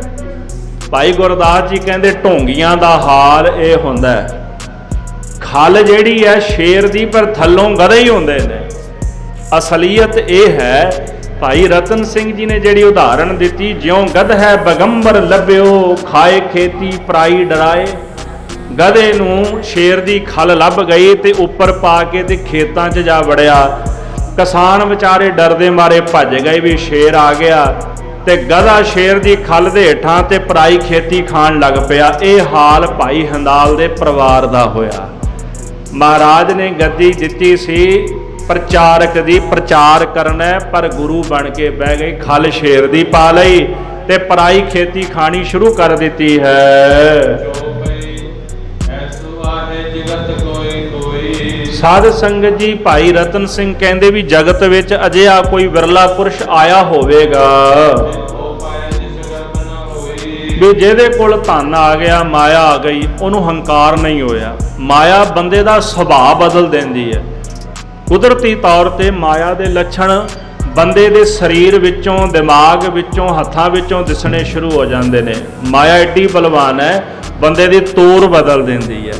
ਤਾਂ ਹੀ ਤਾਂ ਭਗਤਾਂ ਨੂੰ ਕਹਿਣਾ ਪਿਆ, ਮਾਟੀ ਕੋ ਪੁੱਤਰਾ ਕੈਸੇ ਨਚਤ ਹੈ, ਦੇਖੈ ਦੇਖੈ ਸੁਨੈ ਬੋਲੇ, ਦੌਰਿਓ ਫਿਰਤ ਹੈ, ਜਬ ਕਛ ਪਾਵੈ ਤਬ ਗਰਭ ਕਰਤ ਹੈ, ਮਾਇਆ ਗਈ ਤਬ ਰੋਵਨ ਲਗਤ ਹੈ। ਜਦੋਂ ਕੁਝ ਮਿਲ ਜਾਂਦਾ ਫਿਰ ਹੰਕਾਰੀ ਹੋ ਜਾਂਦਾ ਹੈ। ਕਿਹੜਾ ਸੰਸਾਰ ਵਿੱਚ ਇਹੋ ਜਿਹਾ ਹੈ ਜਿਸ ਨੇ ਮਾਇਆ ਪ੍ਰਾਪਤ ਕੀਤੀ ਉਹਨੂੰ ਹੰਕਾਰ ਨਹੀਂ ਹੋਇਆ? ਭਾਈ ਹੰਦਾਲ ਨੂੰ ਵੀ ਬੜਾ ਹੰਕਾਰ ਹੋ ਗਿਆ ਹੈ। ਜਿਸ ਗੁਰੂ ਨੇ ਦਾਤਾਂ ਦਿੱਤੀਆਂ, ਗੁਰੂ ਅਮਰਦਾਸ ਮਹਾਰਾਜ ਨੂੰ ਭੁਲਾ ਦਿੱਤਾ। ਆਖਦਾ ਮੈਨੂੰ ਦੇਣ ਵਾਲਾ ਕੌਣ ਜੰਮਿਆ? ਇਹ ਤਾਂ ਕੋਈ ਪਿਛਲੇ ਜਨਮ ਦਾ ਮੇਰਾ ਕਰਮ ਸੀ ਕਿ ਮੈਨੂੰ ਇਹ ਸਾਰਾ ਕੁਝ ਪ੍ਰਾਪਤ ਹੋ ਗਿਆ। ਜੇ ਮੈਂ ਅੱਜ ਸੰਗਤ ਨੂੰ ਕੁਝ ਦੇ ਰਿਹਾ ਨਾ, ਮੈਂ ਪਿਛਲੇ ਜਨਮ ਵਿੱਚ ਸੰਗਤ ਕੋਲੋਂ ਕੁਝ ਲਿਆ ਸੀ ਤੇ ਅੱਜ ਸੰਗਤ ਨੂੰ ਦੇ ਰਿਹਾ। ਪਿਛਲੇ ਜਨਮ ਵਿੱਚ ਲੈਂਦਾ ਰਿਹਾ, ਅੱਜ ਇਹਨਾਂ ਨੂੰ ਮੈਂ ਵੰਡ ਰਿਹਾ ਹਾਂ। ਲੋਕ ਕਹਿਣ ਜੀ ਤੁਹਾਨੂੰ ਤਾਂ ਗੁਰੂ ਅਮਰਦਾਸ ਜੀ ਨੇ ਦਾਤ ਦਿੱਤੀ। ਲੈ ਕਹਿੰਦਾ ਉਹ ਮੈਨੂੰ ਦੇਣ ਜੋਗੇ ਕਿੱਥੇ ਨੇ? ਉਹਨਾਂ ਨੇ ਥੋੜਾ ਮੈਨੂੰ ਕੁਝ ਦਿੱਤਾ। ਕਿਸੇ ਵਿੱਚ ਕੀ ਤਾਕਤ ਹੈ ਕਿ ਭਾਈ ਹੰਦਾਲ ਨੂੰ ਕੁਝ ਦੇ ਜਾਏ? ਇਹ ਤਾਂ ਸਾਰਾ ਕੁਝ ਮੈਨੂੰ ਆਪ ਪ੍ਰਾਪਤ ਹੋਇਆ ਜਿਹੜਾ ਮੈਂ ਸੰਗਤ ਵਿੱਚ ਵੰਡਦਾ ਹਾਂ। ਇਧਰ ਗੁਰੂ ਅਮਰਦਾਸ ਮਹਾਰਾਜ ਜੀ ਨੇ ਬੌਲੀ ਸਾਹਿਬ ਦੀ ਸੇਵਾ ਕਰਵਾਈ ਹੈ। ਇਹ ਗੱਲ ਜਦੋਂ ਭਾਈ ਹੰਦਾਲ ਨੇ ਸੁਣੀ ਹੈ, ਇਹਦੇ ਘਰ ਵਿੱਚ ਨਾ ਇੱਕ ਛੋਟੀ ਜੀ ਛੱਪੜੀ ਸੀ, ਉਹਦਾ ਨਾਮ ਗੰਗਾਸਰ ਰੱਖ ਦਿੱਤਾ ਇਹਨੇ। ਵੀ ਇੱਧਰ ਮਹਾਰਾਜ ਨੇ ਬੌਲੀ ਸਾਹਿਬ ਬਣਾਈ ਤੇ ਇਹਨੇ ਨਾਮ ਗੰਗਾਸਰ ਰੱਖ ਦਿੱਤਾ ਵੀ ਜੇ ਤੁਸੀਂ ਬੌਲੀ ਬਣਾਈ ਤੇ ਆਪਾਂ ਵੀ ਬਣਾ ਦਿੱਤੀ ਹੈ। ਪੁਰਾਣੇ ਸਮੇਂ ਵਿੱਚ ਬ੍ਰਹਮ ਹੱਤਿਆ ਤੇ ਗਊ ਹੱਤਿਆ ਵੱਡੀ ਮੰਨੀ ਜਾਂਦੀ ਸੀ। ਗਰੀਬ ਦੀ ਹੱਤਿਆ ਕਰਨੀ, ਗਊ ਹੱਤਿਆ ਕਰਨੀ, ਬ੍ਰਾਹਮਣ ਦੀ ਹੱਤਿਆ ਕਰਨੀ, ਉਹਨਾਂ ਦੇ ਸ਼ਾਸਤਰਾਂ ਵਿੱਚ ਇਹ ਗੱਲ ਲਿਖੀ ਗਈ। ਤੇ ਜੇਕਰ ਕੋਈ ਗਊ ਹੱਤਿਆਰਾ ਵੀ ਆ ਜਾਂਦਾ ਸੀ ਨਾ ਤੇ ਕਹਿੰਦਾ ਸੀ ਵੀ ਇੱਥੇ ਇਸ਼ਨਾਨ ਕਰ ਲੈ ਛੱਪੜੀ ਵਿੱਚ, ਇਹਦੇ ਨਾਲ ਤੇਰੇ ਪਾਪ ਧੋਤੇ ਜਾਣਗੇ। ਇਸ ਪ੍ਰਕਾਰ ਗੁਰੂ ਘਰ ਦੇ ਨਾਲ ਇਸ ਤਰੀਕੇ ਨਾਲ ਉਹਨੇ ਸ਼ਰੀਕਾ ਕਮਾਣਾ ਸ਼ੁਰੂ ਕਰ ਦਿੱਤਾ ਹੈ। ਇਹਨੇ ਫਿਰ ਆਪਣਾ ਗੁਰੂ ਲੁਕੋ ਲਿਆ। ਮਹਾਰਾਜ ਗੁਰੂ ਗ੍ਰੰਥ ਸਾਹਿਬ ਜੀ ਕੀ ਕਹਿੰਦੇ ਨੇ? ਹਰ ਇੱਕ ਗੱਲ ਦਾ ਜਵਾਬ ਹੈ। ਜਿਹੜੀ ਵੀ ਗੱਲ ਕਰੋਗੇ ਨਾ ਗੁਰੂ ਗ੍ਰੰਥ ਸਾਹਿਬ ਜਵਾਬ ਦੇਣਗੇ। ਜਿਨ੍ਹਾਂ ਗੁਰ ਗੋਪਿਆ ਆਪਣਾ ਤੇ ਨਰ ਬੁਰਿਆਰੀ।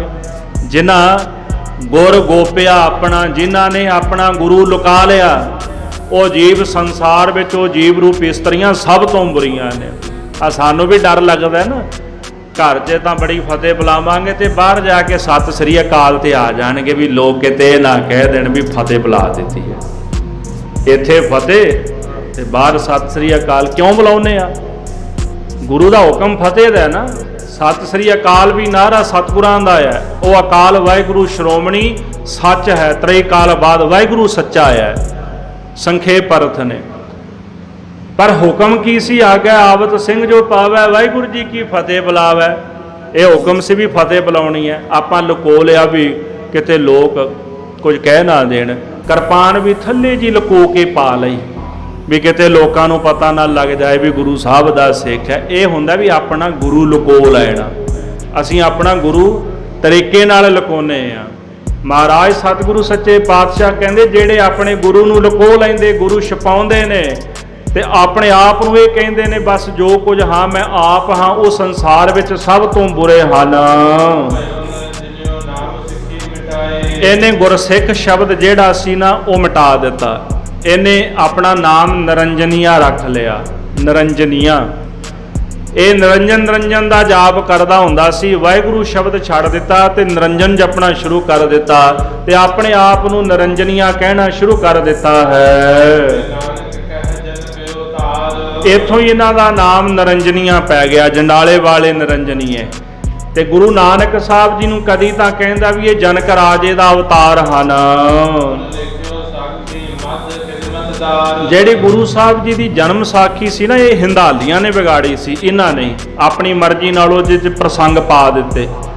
ਤੇ ਭਾਈ ਰਤਨ ਸਿੰਘ ਜੀ ਕਹਿੰਦੇ ਵੀ ਇਹਨੇ ਜਨਮ ਸਾਖੀ ਵਿੱਚ ਇਹ ਲਿਖ ਦਿੱਤਾ ਵੀ ਗੁਰੂ ਨਾਨਕ ਸਾਹਿਬ ਜੀ ਤਾਂ ਉਹ ਇੱਕ ਦਾਸ ਸਨ, ਖਾਦਮ ਸਨ, ਉਹ ਗੁਰੂ ਥੋੜਾ ਸਨ।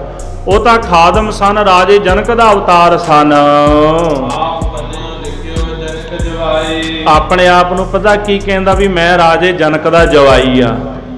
ਰਾਜਾ ਜਨਕ ਬ੍ਰਹਮ ਗਿਆਨੀ ਮਹਾਪੁਰਸ਼ ਹੋਏ, ਇਹਨੇ ਆਖਿਆ ਵੀ ਮੈਂ ਰਾਜੇ ਜਨਕ ਦਾ ਜਵਾਈ ਹਾਂ। ਸ੍ਰੀ ਰਾਮ ਕੋ ਸਾਡੂ ਆਈ। ਤੇ ਰਾਮਚੰਦਰ ਜੀ ਮੇਰੇ ਸਾਂਢੂ ਸਨ। ਰਾਜੇ ਜਨਕ ਦੀ ਬੇਟੀ ਸੀ ਸੀਤਾ, ਜਿਹਨੂੰ ਸ੍ਰੀ ਰਾਮਚੰਦਰ ਜੀ ਨੇ ਵਰਿਆ ਸੀਗਾ। ਰਾਜੇ ਜਨਕ ਦੀ ਬੇਟੀ ਸੀ ਤੇ ਇਹ ਕਹਿਣ ਲੱਗਾ ਵੀ ਰਾਜੇ ਜਨਕ ਦਾ ਮੈਂ ਜਵਾਈ ਹਾਂ ਤੇ ਰਾਮਚੰਦਰ ਜੀ ਦਾ ਮੈਂ ਸਾਂਢੂ ਹਾਂ। ਦੂਸਰਾ ਕਦੇ ਕਹੈ ਇੱਕ ਸਾਜ ਕੀ ਕਿਨ ਕਰੇ ਸੇਵ ਜੀ ਔਰ। ਇਹ ਕਦੇ ਤਾਂ ਲੋਕਾਂ ਨੂੰ ਕਹਿਣ ਲੱਗਾ, ਇਹ ਗੱਲ ਕਹਿ ਦਿੰਦਾ ਹੈ ਕਿ ਇੱਕ ਸਾਧੂ ਸੀਗਾ ਤੇ ਉਹਦੇ ਚੇਲੇ ਨੇ ਉਹਦੀ ਬੜੀ ਸੇਵਾ ਕੀਤੀ, ਦਿਨੇ ਰਾਤ ਅੱਠੇ ਪਹਿਰ ਉਹਦੀ ਸੇਵਾ ਵਿੱਚ ਜੁੜਿਆ ਰਹਿੰਦਾ ਸੀ।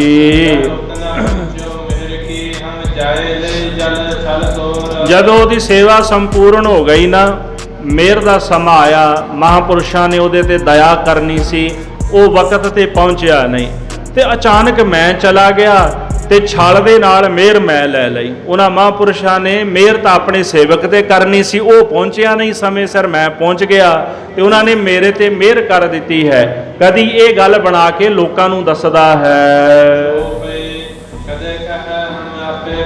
ਕਦੇ ਕਹਿੰਦਾ ਵੀ ਮੈਂ ਆਪਣੇ ਆਪ ਹੀ ਗੁਰੂ ਬਣ ਗਿਆ ਹਾਂ। ਜੇ ਲੋਕ ਕਹਿਣ ਵੀ ਤੈਨੂੰ ਗੁਰੂ ਅਮਰਦਾਸ ਜੀ ਨੇ ਬਖਸ਼ਿਸ਼ ਕੀਤੀ ਹੈ, ਆਖਦਾ ਵੀ ਉਹ ਮੈਨੂੰ ਥੋੜਾ ਕੁਝ ਦੇਣ ਜੋਗੇ ਨੇ, ਇਹ ਜੋ ਕੁਝ ਲਿਆ ਨਾ ਮੈਂ ਆਪਣੇ ਆਪ ਹੀ ਪ੍ਰਾਪਤ ਕੀਤਾ ਹੈ। ਇਸ ਪ੍ਰਕਾਰ ਕਹਿੰਦਾ ਵੀ ਮੈਂ ਉਹਨਾਂ ਦਾ ਭੇਦ ਸਾਰਾ ਜਾਣ ਗਿਆ ਹਾਂ। ਇਹ ਤਾਂ ਮੂਰਖ ਲੋਕ ਭਰਮ ਕਰਦੇ ਨੇ ਮੇਰੇ ਤੇ ਕਿ ਗੁਰੂ ਅਮਰਦਾਸ ਜੀ ਨੇ ਮੈਨੂੰ ਬਖਸ਼ਿਸ਼ਾਂ ਦਿੱਤੀਆਂ, ਇਹ ਤੁਹਾਡਾ ਭਰਮ ਹੈ। ਜੋ ਕੁਝ ਮਿਲਿਆ ਇਹ ਮੈਨੂੰ ਆਪਣੇ ਆਪ ਹੀ ਪ੍ਰਾਪਤ ਹੋਇਆ ਹੈ।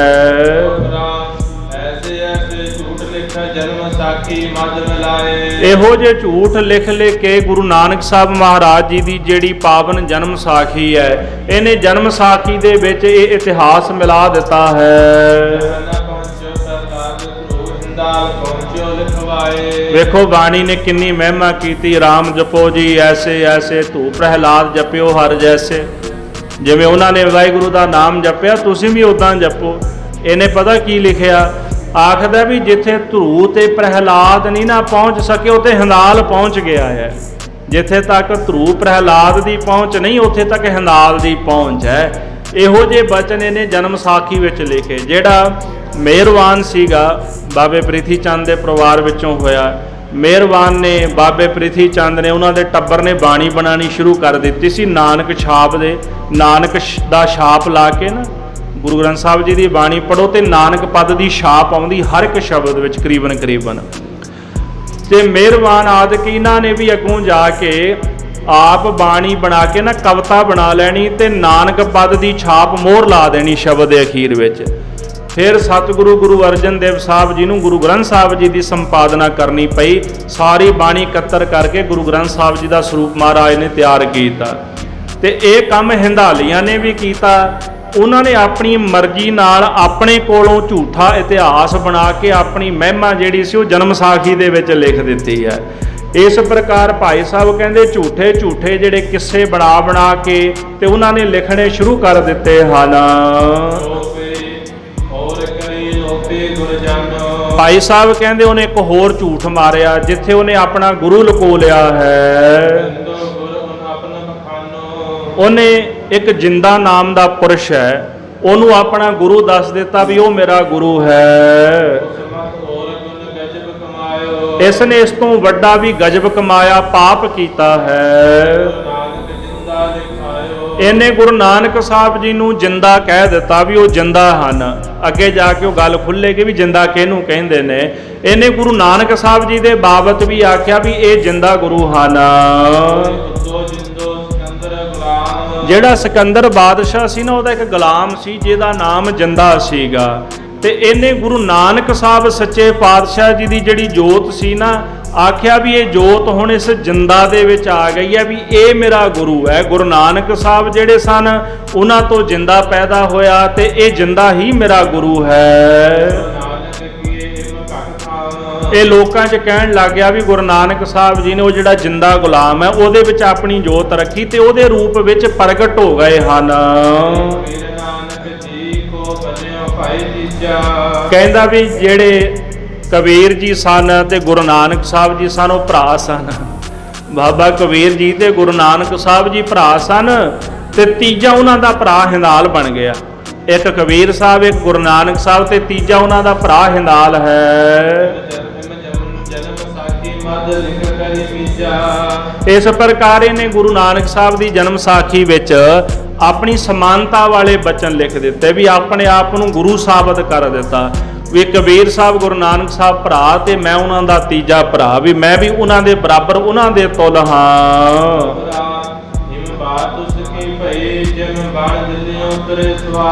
ਭਾਈ ਰਤਨ ਸਿੰਘ ਜੀ ਉਦਾਹਰਣ ਦਿੰਦੇ ਵੀ ਕਹਿੰਦੇ ਗੱਲ ਇਸ ਤਰ੍ਹਾਂ ਬਣ ਗਈ ਵੀ ਜਿਵੇਂ 4 ਸਵਾਰ ਨਾ ਦਿੱਲੀ ਤੋਂ ਚੱਲ ਪਏ, ਉਹਨਾਂ 4 ਸਵਾਰਾਂ ਦੇ ਕੋਲ ਆਪਣੇ ਆਪਣੇ ਘੋੜੇ ਸਨ, ਤੇ ਇਸ ਤਰ੍ਹਾਂ ਉਹ ਦਿੱਲੀ ਤੋਂ ਪੰਜਾਬ ਨੂੰ ਤੁਰ ਪਏ ਹਨ। ਅੱਗੇ ਰਾਹ ਵਿੱਚ ਨਾ ਤੁਰਦਿਆਂ ਤੁਰਦਿਆਂ ਉਹਨਾਂ ਨੂੰ ਇੱਕ ਪੁਰਸ਼ ਮਿਲਿਆ ਵੀ ਉਹਦੇ ਕੋਲ ਗਧੇ ਸਨ, ਤੇ ਆਖਦਾ ਵੀ ਕਿੱਧਰ ਚੱਲੇ ਹੋ? ਉਹ ਕਹਿੰਦੇ ਜੀ ਪੰਜਾਬ ਚੱਲੇ ਆ। ਕਹਿੰਦਾ ਵੀ ਇਸ ਤਰ੍ਹਾਂ ਕਰੋ ਵੀ ਮੈਨੂੰ ਵੀ ਨਾਲ ਲੈ ਚੱਲੋ, ਵੀ ਚਲੋ ਮੈਂ ਵੀ ਤੁਹਾਡੇ ਨਾਲ ਤੁਰ ਪੈਣਾ। ਉਹ ਜਿਹੜੇ 4 ਜਾਣੇ ਸਨ ਉਹਨੂੰ ਕਹਿੰਦੇ ਵੀ ਠੀਕ ਹੈ ਵੀ ਤੂੰ ਵੀ ਸਾਡੇ ਨਾਲ ਚੱਲ ਪੈ। ਇਸ ਤਰ੍ਹਾਂ ਉਹਨਾਂ 4 ਘੋੜੇ ਵਾਲਿਆਂ ਨੇ ਜਿਹੜਾ ਉਹ ਗਧੇ ਵਾਲਾ ਬੰਦਾ ਸੀ ਉਹਨੂੰ ਵੀ ਆਪਣੇ ਨਾਲ ਤੋਰ ਲਿਆ। ਭਾਈ ਸਾਹਿਬ ਕਹਿੰਦੇ ਰਾਹ ਦੇ ਵਿੱਚ ਜੇਕਰ ਉਹਨਾਂ 4 ਜਾਣਿਆਂ ਨੂੰ ਕੋਈ ਇਹ ਗੱਲ ਪੁੱਛਦਾ ਹੈ, ਉਹ ਜਿਹੜਾ ਗਧੇ ਵਾਲਾ ਸੀ ਨਾ, ਉਹ ਸਭ ਤੋਂ ਪਹਿਲਾਂ ਨਾ ਦੂਜਿਆਂ ਦੀ ਗੱਲ ਬੋਚ ਜਾਂਦਾ ਸੀ। ਭਾਵ ਵੀ ਰਾਹ ਵਿੱਚ ਕੋਈ ਬੰਦਾ ਸੀ, ਉਹਨੇ ਘੋੜੇ ਵਾਲਿਆਂ ਨੂੰ ਪੁੱਛਿਆ ਵੀ ਤੁਸੀਂ ਕਿੱਥੋਂ ਆਏ ਹੋ? ਉਹਨੇ ਘੋੜੇ ਵਾਲੇ ਪੁਰਸ਼ਾਂ ਨੂੰ ਜਵਾਬ ਨਹੀਂ ਦੇਣ ਦਿੱਤਾ, ਤੇ ਗਧੇ ਵਾਲਾ ਉਸ ਪੁਰਸ਼ ਦੀ ਗੱਲ ਬੋਚ ਕੇ ਆਪ ਪਹਿਲਾਂ ਉਹਨਾਂ ਨੂੰ ਜਵਾਬ ਦੇਣ ਲੱਗਾ ਹੈ। ਆਖਦਾ ਵੀ ਅਸੀਂ 5 ਸਵਾਰ ਦਿੱਲੀ ਤੋਂ ਆਏ ਹਾਂ। ਸ਼ਾਇਦ ਹੋ ਸਕਦਾ ਗੱਲ ਤੁਹਾਡੀ ਸਮਝ ਆ ਗਈ ਹੋਵੇ ਵੀ ਉਹ ਇਹ ਨਹੀਂ ਕਹਿਣਾ ਚਾਹੁੰਦਾ ਵੀ ਮੈਂ ਗਧੇ ਵਾਲਾ ਪੁਰਸ਼ ਆ, ਵੀ ਮੈਂ ਰਾਹ ਚੋਂ ਆਇਆ, ਵੀ ਮੇਰੇ ਕੋਲ ਗਧਾ ਆਇਆ, ਵੀ ਉਹ ਆਪਣੇ ਗਧੇ ਨੂੰ ਗਧਾ ਨਹੀਂ ਕਹਿਣਾ ਚਾਹੁੰਦਾ। ਉਹ ਇਹੀ ਕਹਿਣਾ ਚਾਹੁੰਦਾ ਵੀ ਮੈਂ ਵੀ ਅਸਵਾਰ ਆ, ਭਾਵੇਂ ਮੈਂ ਗਧੇ ਤੇ ਬੈਠਾ ਹੋਇਆ, ਵੀ ਅਸੀਂ 5 ਜਾਣੇ ਦਿੱਲੀ ਤੋਂ ਚੱਲ ਕੇ ਆਏ ਹਾਂ। ਹੁਣ ਇੱਕ ਗਧੇ ਵਾਲਾ ਸਾਰੀਆਂ ਗੱਲਾਂ ਨੂੰ ਵਲ ਜਾਂਦਾ ਹੈ, ਤੇ ਲੋਕਾਂ ਨੂੰ ਇਹੀ ਕਹਿੰਦਾ ਵੀ ਅਸੀਂ 5 ਜਾਣੇ ਦਿੱਲੀ ਤੋਂ ਚੱਲ ਕੇ ਆਏ ਹਾਂ। ਅਸਲ ਵਿੱਚ ਭਾਈ ਹਿੰਦਾਲ ਦੀ ਗੱਲ ਵੀ ਇਸ ਤਰ੍ਹਾਂ ਦੀ ਬਣ ਗਈ। ਗੁਰੂ ਸਾਹਿਬ ਜੀ ਨੂੰ ਇੱਕ ਪਾਸੇ ਕਰਦਾ ਵੀ ਸਾਰੀਆਂ ਗੱਲਾਂ ਬੋਚ ਕੇ ਨਾ ਇਹੀ ਕਹਿੰਦਾ ਵੀ ਮੈਂ ਵੀ ਇਹਨਾਂ ਦੇ ਨਾਲ ਦਾ ਹੀ ਆ। ਜਿਵੇਂ ਉਹ ਗਧੇ ਵਾਲਾ ਕਹਿੰਦਾ ਨਾ ਵੀ ਮੈਂ ਵੀ ਅਸਵਾਰ ਦਿੱਲੀ ਤੋਂ ਆਇਆ ਤਾਂ ਰਾਹ ਵਿੱਚੋਂ ਤੇ ਆਇਆ ਵੀ ਗਧੇ ਉੱਪਰ, ਤੇ ਭਾਈ ਹਿੰਦਾਲ ਵੀ ਇਹ ਸਾਬਤ ਕਰਨਾ ਚਾਹੁੰਦਾ ਵੀ ਮੈਂ ਵੀ ਗੁਰੂ ਆ, ਤੇ ਕਬੀਰ ਸਾਹਿਬ ਵਾਂਗੂ, ਗੁਰੂ ਨਾਨਕ ਸਾਹਿਬ ਦੇ ਵਾਂਗੂ ਹਾਂ। ਸੋ ਭਾਈ ਸਾਹਿਬ ਭਾਈ ਰਤਨ ਸਿੰਘ ਜੀ ਕਹਿੰਦੇ, ਹੇ ਮੇਰੇ ਭਰਾ ਦਾ ਭਰਾ, ਹੇ ਮੇਰੇ ਭਰਾਵੋ, ਹੇ ਗੁਰਮੁਖੋ, ਗੁਰੂ ਕੇ ਪਿਆਰੇ ਸਿੱਖੋ, ਇਹ ਪ੍ਰਸੰਗ ਅੱਗੇ ਸਰਵਣ ਕਰੋ। ਹਿੰਦਾਲ ਨੇ ਇਸ ਤਰੀਕੇ ਨਾਲ ਆਪਣੇ ਆਪ ਨੂੰ ਗੁਰੂ ਸਾਬਤ ਕੀਤਾ, ਤੇ ਮਹਾਰਾਜ ਦੀ ਜਨਮ ਸਾਖੀ ਵਿੱਚ ਮਿਲਾਵਟ ਕੀਤੀ, ਉਹਨਾਂ ਨੇ ਵਿਗਾੜ ਦਿੱਤੀ ਜਨਮ ਸਾਖੀ। ਤੇ ਉਸ ਤੋਂ ਬਾਅਦ ਉਹਦੀ ਅੱਗੋਂ ਜਿਹੜੀ ਔਲਾਦ ਹੋਈ ਹੈ, ਤੇ ਉਹਦੀ ਔਲਾਦ ਵੀ ਇਦਾਂ ਦੀ ਸੀ, ਉਹਨਾਂ ਨੇ ਵੀ ਇਹੀ ਕੁਝ ਕੀਤਾ ਹੈ। ਉਹਨਾਂ ਨੇ ਜਿਹੜੇ ਗਜਬ ਸਨ ਉਹ ਮਹਾਰਾਜ ਦੀ ਜਨਮ ਸਾਖੀ ਵਿੱਚ ਲਿਖ ਦਿੱਤੇ ਹਨ। ਭਾਈ ਸਾਹਿਬ ਜੀ ਕਹਿੰਦੇ ਭਿੰਨ ਭਿੰਨ ਕਰਕੇ ਮੈਂ ਉਹਨਾਂ ਦੇ ਨਾਮ ਸੁਣਾਉਣ ਦਾ ਵੀ ਯਤਨ ਕਰਾਂਗਾ, ਤੇ ਤੁਹਾਨੂੰ ਇਹ ਵੀ ਦੱਸਾਂਗਾ ਵੀ ਇਹ ਮੁੱਕੇ ਕਿਵੇਂ, ਇਹਨਾਂ ਦਾ ਨਾਸ਼ ਕਿਵੇਂ ਹੋਇਆ ਜਿਹੜੇ ਹਿੰਦਾਲੀਏ ਸਨ। ਅਸਲ ਵਿੱਚ ਇਹਨਾਂ ਨੂੰ ਮੁਕਤ ਦੀ ਨਿਆਮਤ ਮਿਲੀ ਸੀ, ਤੇ ਇਹਨਾਂ ਕੋਲੋਂ ਝੱਲੀ ਨਹੀਂ ਜਾ ਸਕੀ। ਮਹਾਰਾਜ ਨੇ ਬਖਸ਼ਿਸ਼ਾਂ ਕੀਤੀਆਂ ਸਨ, ਪਹੁੰਚਾ ਨਹੀਂ ਸਕੇ। ਤੇ ਭਾਈ ਸਾਹਿਬ ਕਹਿੰਦੇ ਜੋ ਕੁਝ ਵੀ ਹੋਇਆ ਮੈਂ ਉਸੇ ਤਰ੍ਹਾਂ ਹੀ ਲਿਖ ਦਿੱਤਾ, ਤੇ ਜੋ ਕੁਝ ਅੱਗੋਂ ਇਹਨਾਂ ਦੀ ਔਲਾਦ ਨਾਲ ਹੋਇਆ ਉਹ ਵੀ ਤੁਹਾਨੂੰ ਸੁਣਾ ਦਿੰਦਾ ਹਾਂ।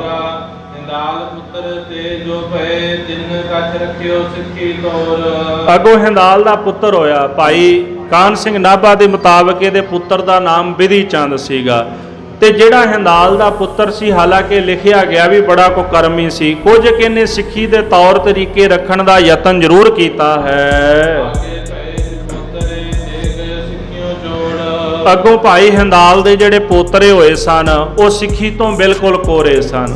ਭਾਈ ਹਿੰਦਾਲ ਗੁਰੂ ਬਣ ਕੇ ਬਹਿ ਗਿਆ, ਉਹਦਾ ਪੁੱਤਰ ਬਿਧੀ ਚੰਦ ਵੀ ਅੱਗੋਂ ਇਸੇ ਤਰ੍ਹਾਂ ਦਾ ਸੀ। ਅੱਗੋਂ ਜਿਹੜੇ ਪੋਤਰੇ ਹੋਏ ਉਹ ਵੀ ਸਿੱਖੀ ਤੋਂ ਬਿਲਕੁਲ ਕੋਰੇ ਹੋ ਗਏ ਹਨ। ਆਗੇ ਪਏ ਪੋਤਰੇ ਜੋ ਇਸ ਤਰ੍ਹਾਂ ਭਾਈ ਹੰਦਾਲ ਦੇ ਅੱਗੋਂ ਜਿਹੜੇ ਪੋਤਰੇ ਹੋਏ ਹਨ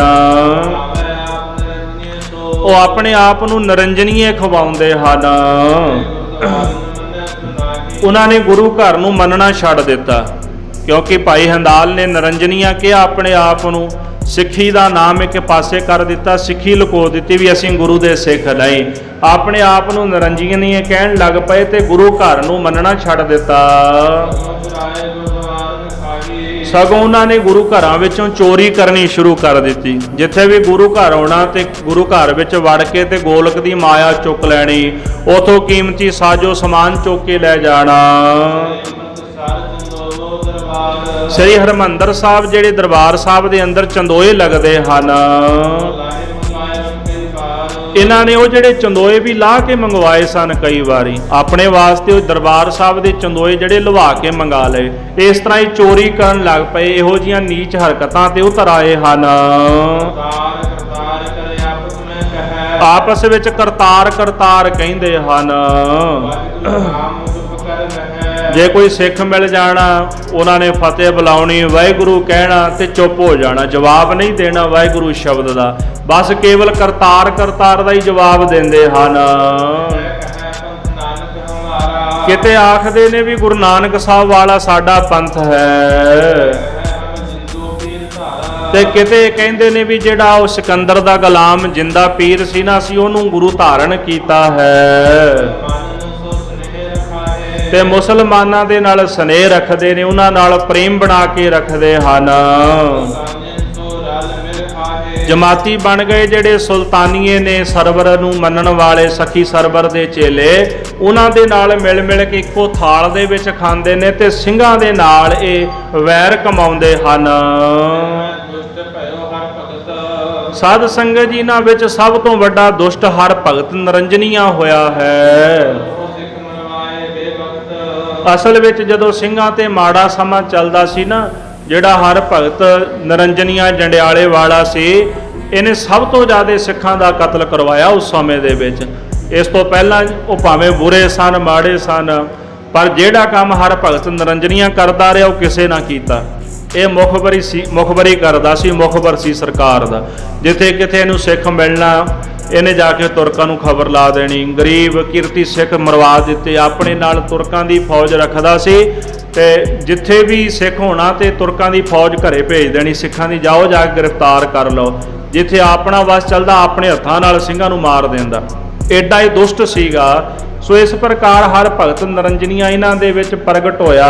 ਔਖੇ ਸਮੇਂ ਦੇ ਵਿੱਚ ਇਹਨੇ ਸਿੱਖਾਂ ਦਾ ਕਤਲ ਕੀਤਾ ਹੈ। ਦੁਸ਼ਟ ਬਣ ਗਿਆ। ਇਸ ਦੁਸ਼ਟ ਨੇ ਜਾ ਕੇ ਜਿਹੜਾ ਲਾਹੌਰ ਦਾ ਨਵਾਬ ਸੀ ਉਹਦੇ ਕੋਲ ਜਾ ਕੇ ਚੁਗਲੀ ਕਰ ਦੇਣੀ, ਸਿੰਘਾਂ ਦੀ ਮੁਖਬਰੀ ਕਰਨੀ ਸ਼ੁਰੂ ਕਰ ਦਿੱਤੀ ਤੇ ਤੁਰਕਾਂ ਦੇ ਨਾਲ ਪ੍ਰੀਤ ਪਾ ਲਈ ਹੈ।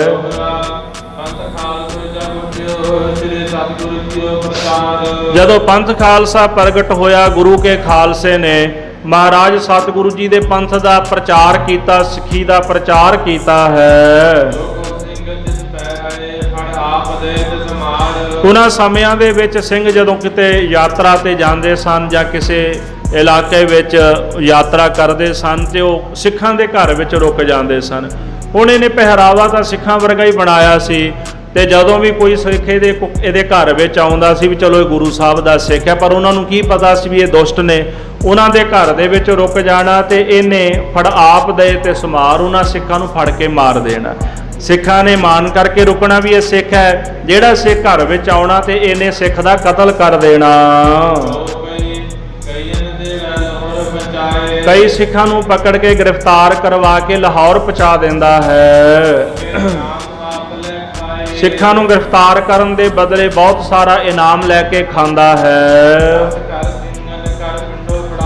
ਪਿੰਡਾਂ ਦੇ ਵਿੱਚ ਜਾ ਕੇ ਤੇ ਸਿੱਖਾਂ ਦੇ ਘਰ ਦੱਸ ਕੇ ਤੁਰਕਾਂ ਦੇ ਕੋਲੋਂ ਸਿੱਖਾਂ ਨੂੰ ਗ੍ਰਿਫਤਾਰ ਕਰਾਉਂਦਾ ਹੈ। ਆਪਣੇ ਨਾਲ ਤੁਰਕਾਂ ਦੀ ਫੌਜ ਵੀ ਰੱਖਣ ਲੱਗ ਪਿਆ। ਆਖਦਾ ਵੀ ਮੈਨੂੰ ਬਾਰ-ਬਾਰ ਆਉਣਾ ਪੈਂਦਾ, ਵੀ ਮੈਨੂੰ ਫੌਜ ਦੀ ਟੁਕੜੀ ਦੇ ਦਿਓ, ਮੇਰੇ ਨਾਲ ਹੀ ਭੇਜ ਦਿਓ। ਜਿੱਥੇ ਸਿੰਘ ਮਿਲਿਆ ਕਰਨਗੇ ਉੱਥੇ ਨਾਲ ਹੀ ਗ੍ਰਿਫਤਾਰ ਕਰਾ ਦਿਆ ਕਰਾਂਗਾ। ਭਾਈ ਰਤਨ ਸਿੰਘ ਜੀ ਕਹਿੰਦੇ ਵੀ ਸਾਡਾ ਜਿਹੜਾ ਪਿਛਲਾ ਪਿੰਡ ਸੀ ਨਾ, ਭਾਈ ਸੁੱਖਾ ਸਿੰਘ ਜੀ ਮੀਰ ਕੋਟੀਏ, ਸਾਧ ਸੰਗਤ ਜੀ ਮੀਰ ਕੋਟ ਉਹਨਾਂ ਦਾ ਪਿੰਡ ਸੀਗਾ, ਭਾਈ ਸੁੱਖਾ ਸਿੰਘ ਹੋਰਾਂ ਦਾ, ਤੇ ਉਸ ਪਿੰਡ ਦੇ ਰਹਿਣ ਵਾਲੇ ਸਨ ਭਾਈ ਰਤਨ ਸਿੰਘ ਜੀ। ਬਾਅਦ ਵਿੱਚ ਭੜੀ ਪਿੰਡ ਦੇ ਵਿੱਚ ਆਏ ਤੇ ਭਾਈ ਸੁੱਖਾ ਸਿੰਘ ਜੀ ਜਦੋਂ ਉਹਨਾਂ ਨੇ ਮੱਸੇ ਰੰਗੜ ਦਾ ਸਿਰ ਵੱਢਿਆ ਤੇ ਆਹੀ ਹਰ ਭਗਤ ਨਿਰੰਜਨੀਆ ਸੀ ਜਿਹਨੇ ਜਾ ਕੇ ਮੁਖਬਰੀ ਕੀਤੀ ਵੀ ਸੁੱਖਾ ਸਿੰਘ ਇੱਥੇ ਰਹਿੰਦਾ ਜਿਹਨੇ ਮੱਸੇ ਰੰਗੜ ਦਾ ਸਿਰ ਵੱਢਿਆ ਆ।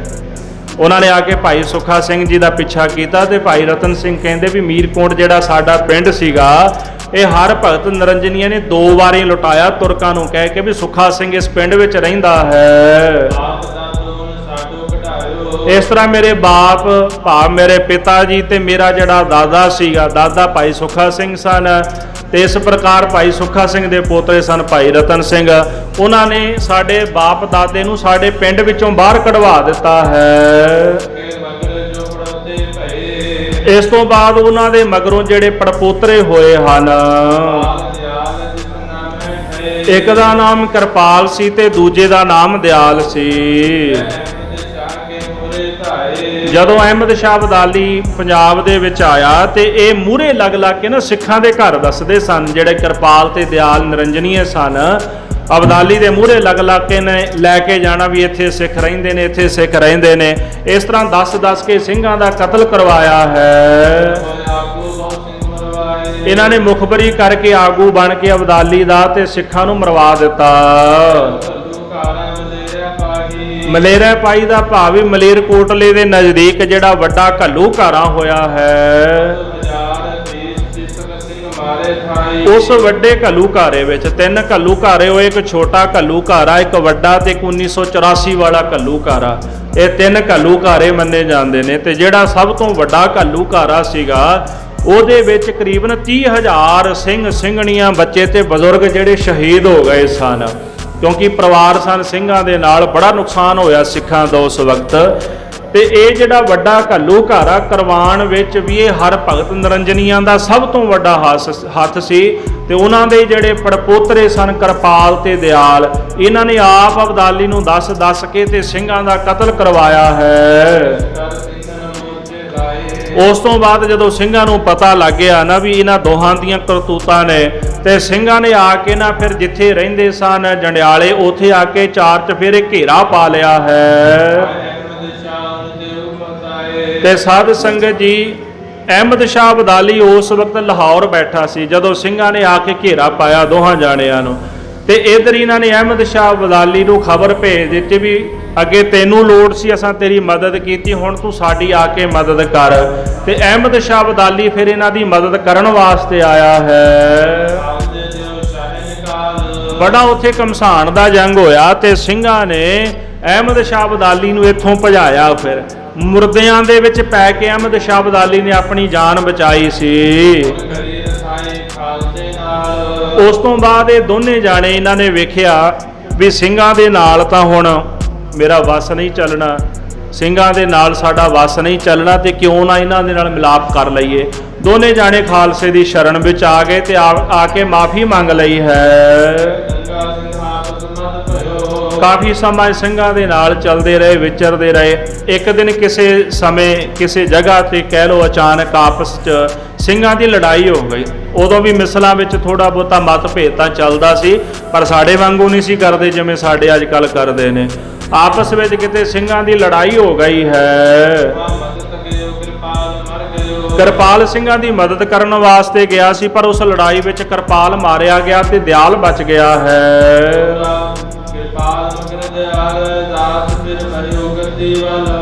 ਭਾਈ ਰਤਨ ਸਿੰਘ ਜੀ ਫਰਮਾਨ ਕਰਦੇ ਨੇ ਕਿਰਪਾਲ ਜਦੋਂ ਮਰ ਗਿਆ ਤੇ ਮਗਰੋਂ ਦਿਆਲ ਫਿਰ ਗੱਦੀ ਲਾ ਕੇ ਬਹਿ ਗਿਆ, ਫਿਰ ਉਹ ਆਪ ਗੁਰੂ ਬਣ ਕੇ ਬਹਿ ਗਿਆ ਹੈ।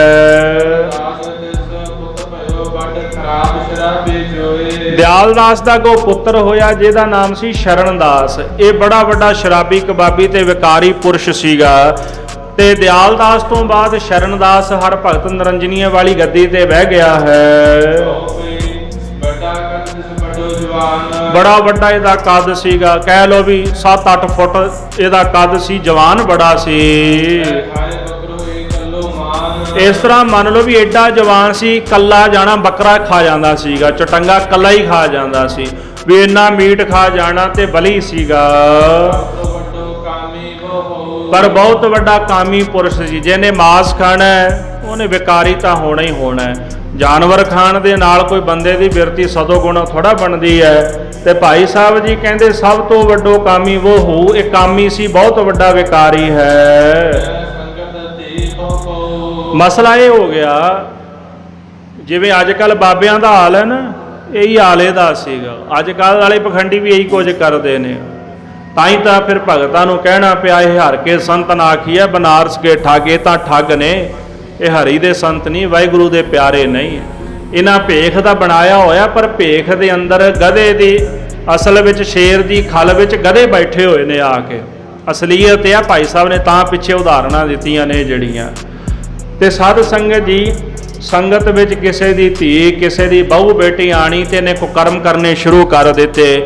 ਮਾੜਾ ਚੰਗਾ ਵੇਖਣਾ, ਮਾੜਾ ਬੋਲਣਾ ਤੇ ਬੁਰੇ ਕਰਮ ਕਰਨੇ ਸ਼ੁਰੂ ਕਰ ਦਿੱਤੇ।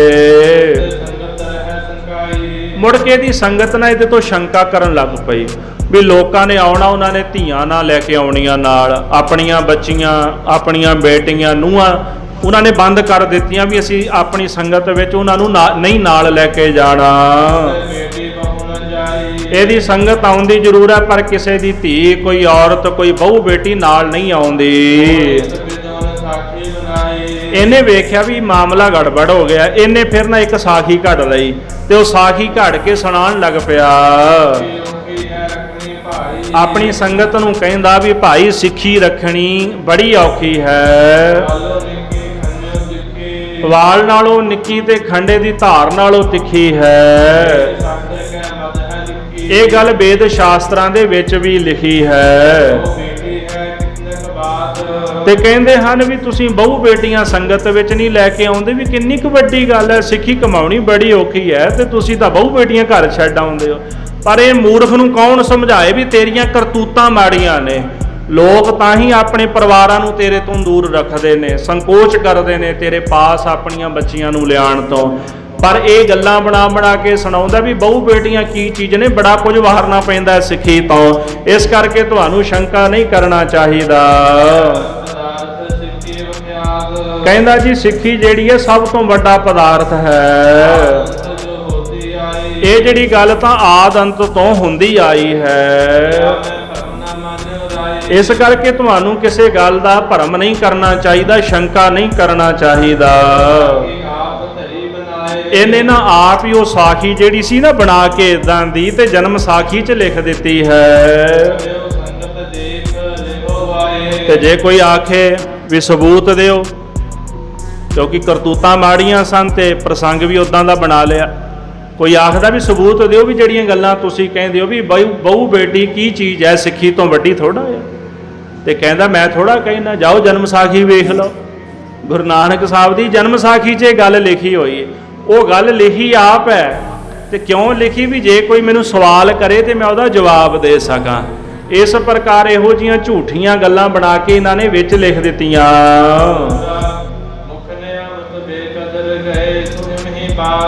ਸਾਧ ਸੰਗਤ ਜੀ, ਇਸ ਪ੍ਰਕਾਰ ਭਾਈ ਰਤਨ ਸਿੰਘ ਕਹਿੰਦੇ ਜਿਹੜੀ ਮੁਕਤ ਦੀ ਨਿਆਮਤ ਹੁੰਦੀ ਹੈ ਨਾ ਭਾਈ, ਉਹ ਇਸੇ ਤਰ੍ਹਾਂ ਹੀ ਵਿਅਰਥ ਜਾਇਆ ਕਰਦੀ ਹੈ। ਸੋ ਇਹ ਜਿਹੜਾ ਮਹਾ ਪਾਪੀ, ਨਿੰਦਕ, ਦੁਸ਼ਟ ਜਿਹੜਾ ਸ਼ਰਨਦਾਸ ਸੀਗਾ, ਅੱਗੇ ਦੀ ਔਲਾਦ ਨਹੀਂ ਹੋਈ। ਗੁਲਾਬ ਰਾਏ ਦੀ ਔਲਾਦ ਖਤਮ ਹੋ ਗਈ, ਆਪਾਂ ਸਰਵਣ ਕੀਤਾ ਸੀ। ਇਸੇ ਪ੍ਰਕਾਰ ਗੰਗੂ ਸ਼ਾਹੀਏ ਮਰ ਗਏ। ਇਸੇ ਪ੍ਰਕਾਰ ਇਹ ਹੰਦਾਲੀਏ ਜੰਡਿਆਲੇ ਵਾਲੇ ਮਰ ਗਏ। ਜਿਨ੍ਹਾਂ ਨੇ ਗੁਰੂ ਦੀ ਸਮਤਾ, ਗੁਰੂ ਦੀ ਸਮਾਨਤਾ, ਬਰਾਬਰੀ ਕੀਤੀ ਹੈ, ਇਸੇ ਤਰ੍ਹਾਂ ਹੀ ਉਹ ਖਤਮ ਹੋ ਗਏ। ਉਹਨਾਂ ਦੀ ਔਲਾਦ ਨਹੀਂ ਹੋਈ ਅੱਗੇ। ਗੁਰੂ ਘਰ ਨਾਲ ਜਿਨ੍ਹਾਂ ਨੇ ਵੈਰ ਵਿਰੋਧ ਕਮਾਇਆ ਭਾਈ, ਉਹਨਾਂ ਦੀ ਦਸ਼ਾ ਇਹੀ ਹੁੰਦੀ ਆਈ ਹੈ। ਤੇ ਅੱਗੇ ਵੀ ਜਿਹੜੇ ਗੁਰੂ ਘਰ ਨਾਲ ਮੱਥਾ ਲਾਉਣਗੇ, ਹਾਲ ਉਹਨਾਂ ਦਾ ਵੀ ਇਸੇ ਤਰ੍ਹਾਂ ਹੋਣਾ ਹੈ। ਇਸ ਕਰਕੇ ਗੁਰੂ ਦਾ ਸਿੱਖ ਬਣ ਕੇ ਰਹਿਣਾ ਚਾਹੀਦਾ ਹੈ। ਆਪਣੇ ਆਪ ਨੂੰ ਗੁਰੂ ਦੇ ਸਨਮੁਖ ਵੱਡਾ ਨਹੀਂ ਥਾਪਣਾ ਚਾਹੀਦਾ ਵੀ ਮੈਂ ਵੱਡਾ। ਤੇ ਜੇ ਮੈਂ ਵੱਡਾ ਤੇ ਮਹਾਰਾਜ ਜੀ ਕਹਿੰਦੇ ਨੇ ਵੀ ਭਾਈ ਫਿਰ ਇਹ ਸਮਝੇ ਮੈਂ ਮੇਰੀ ਆ ਗਈ ਤੇ ਤੂੰ ਕੁਛ ਵੀ ਨਹੀਂ, ਫਿਰ ਤੂੰ ਖਤਮ ਹੈ। ਇੱਥੇ ਨਿਮਰਤਾ ਵਾਲਿਆਂ ਨੂੰ ਥਾਂ ਮਿਲਦੀ ਹੈ ਸਤਿਗੁਰਾਂ ਦੇ ਚਰਨਾਂ ਵਿੱਚ। ਸੋ ਅੱਗੇ ਆਪਾਂ ਇੱਕ ਦੰਗਾਈ ਸਿੱਖ ਦੀ ਕਥਾ ਸੁਣਾਂਗੇ ਕੱਲ੍ਹ ਦੇ ਦੀਵਾਨ ਵਿੱਚ।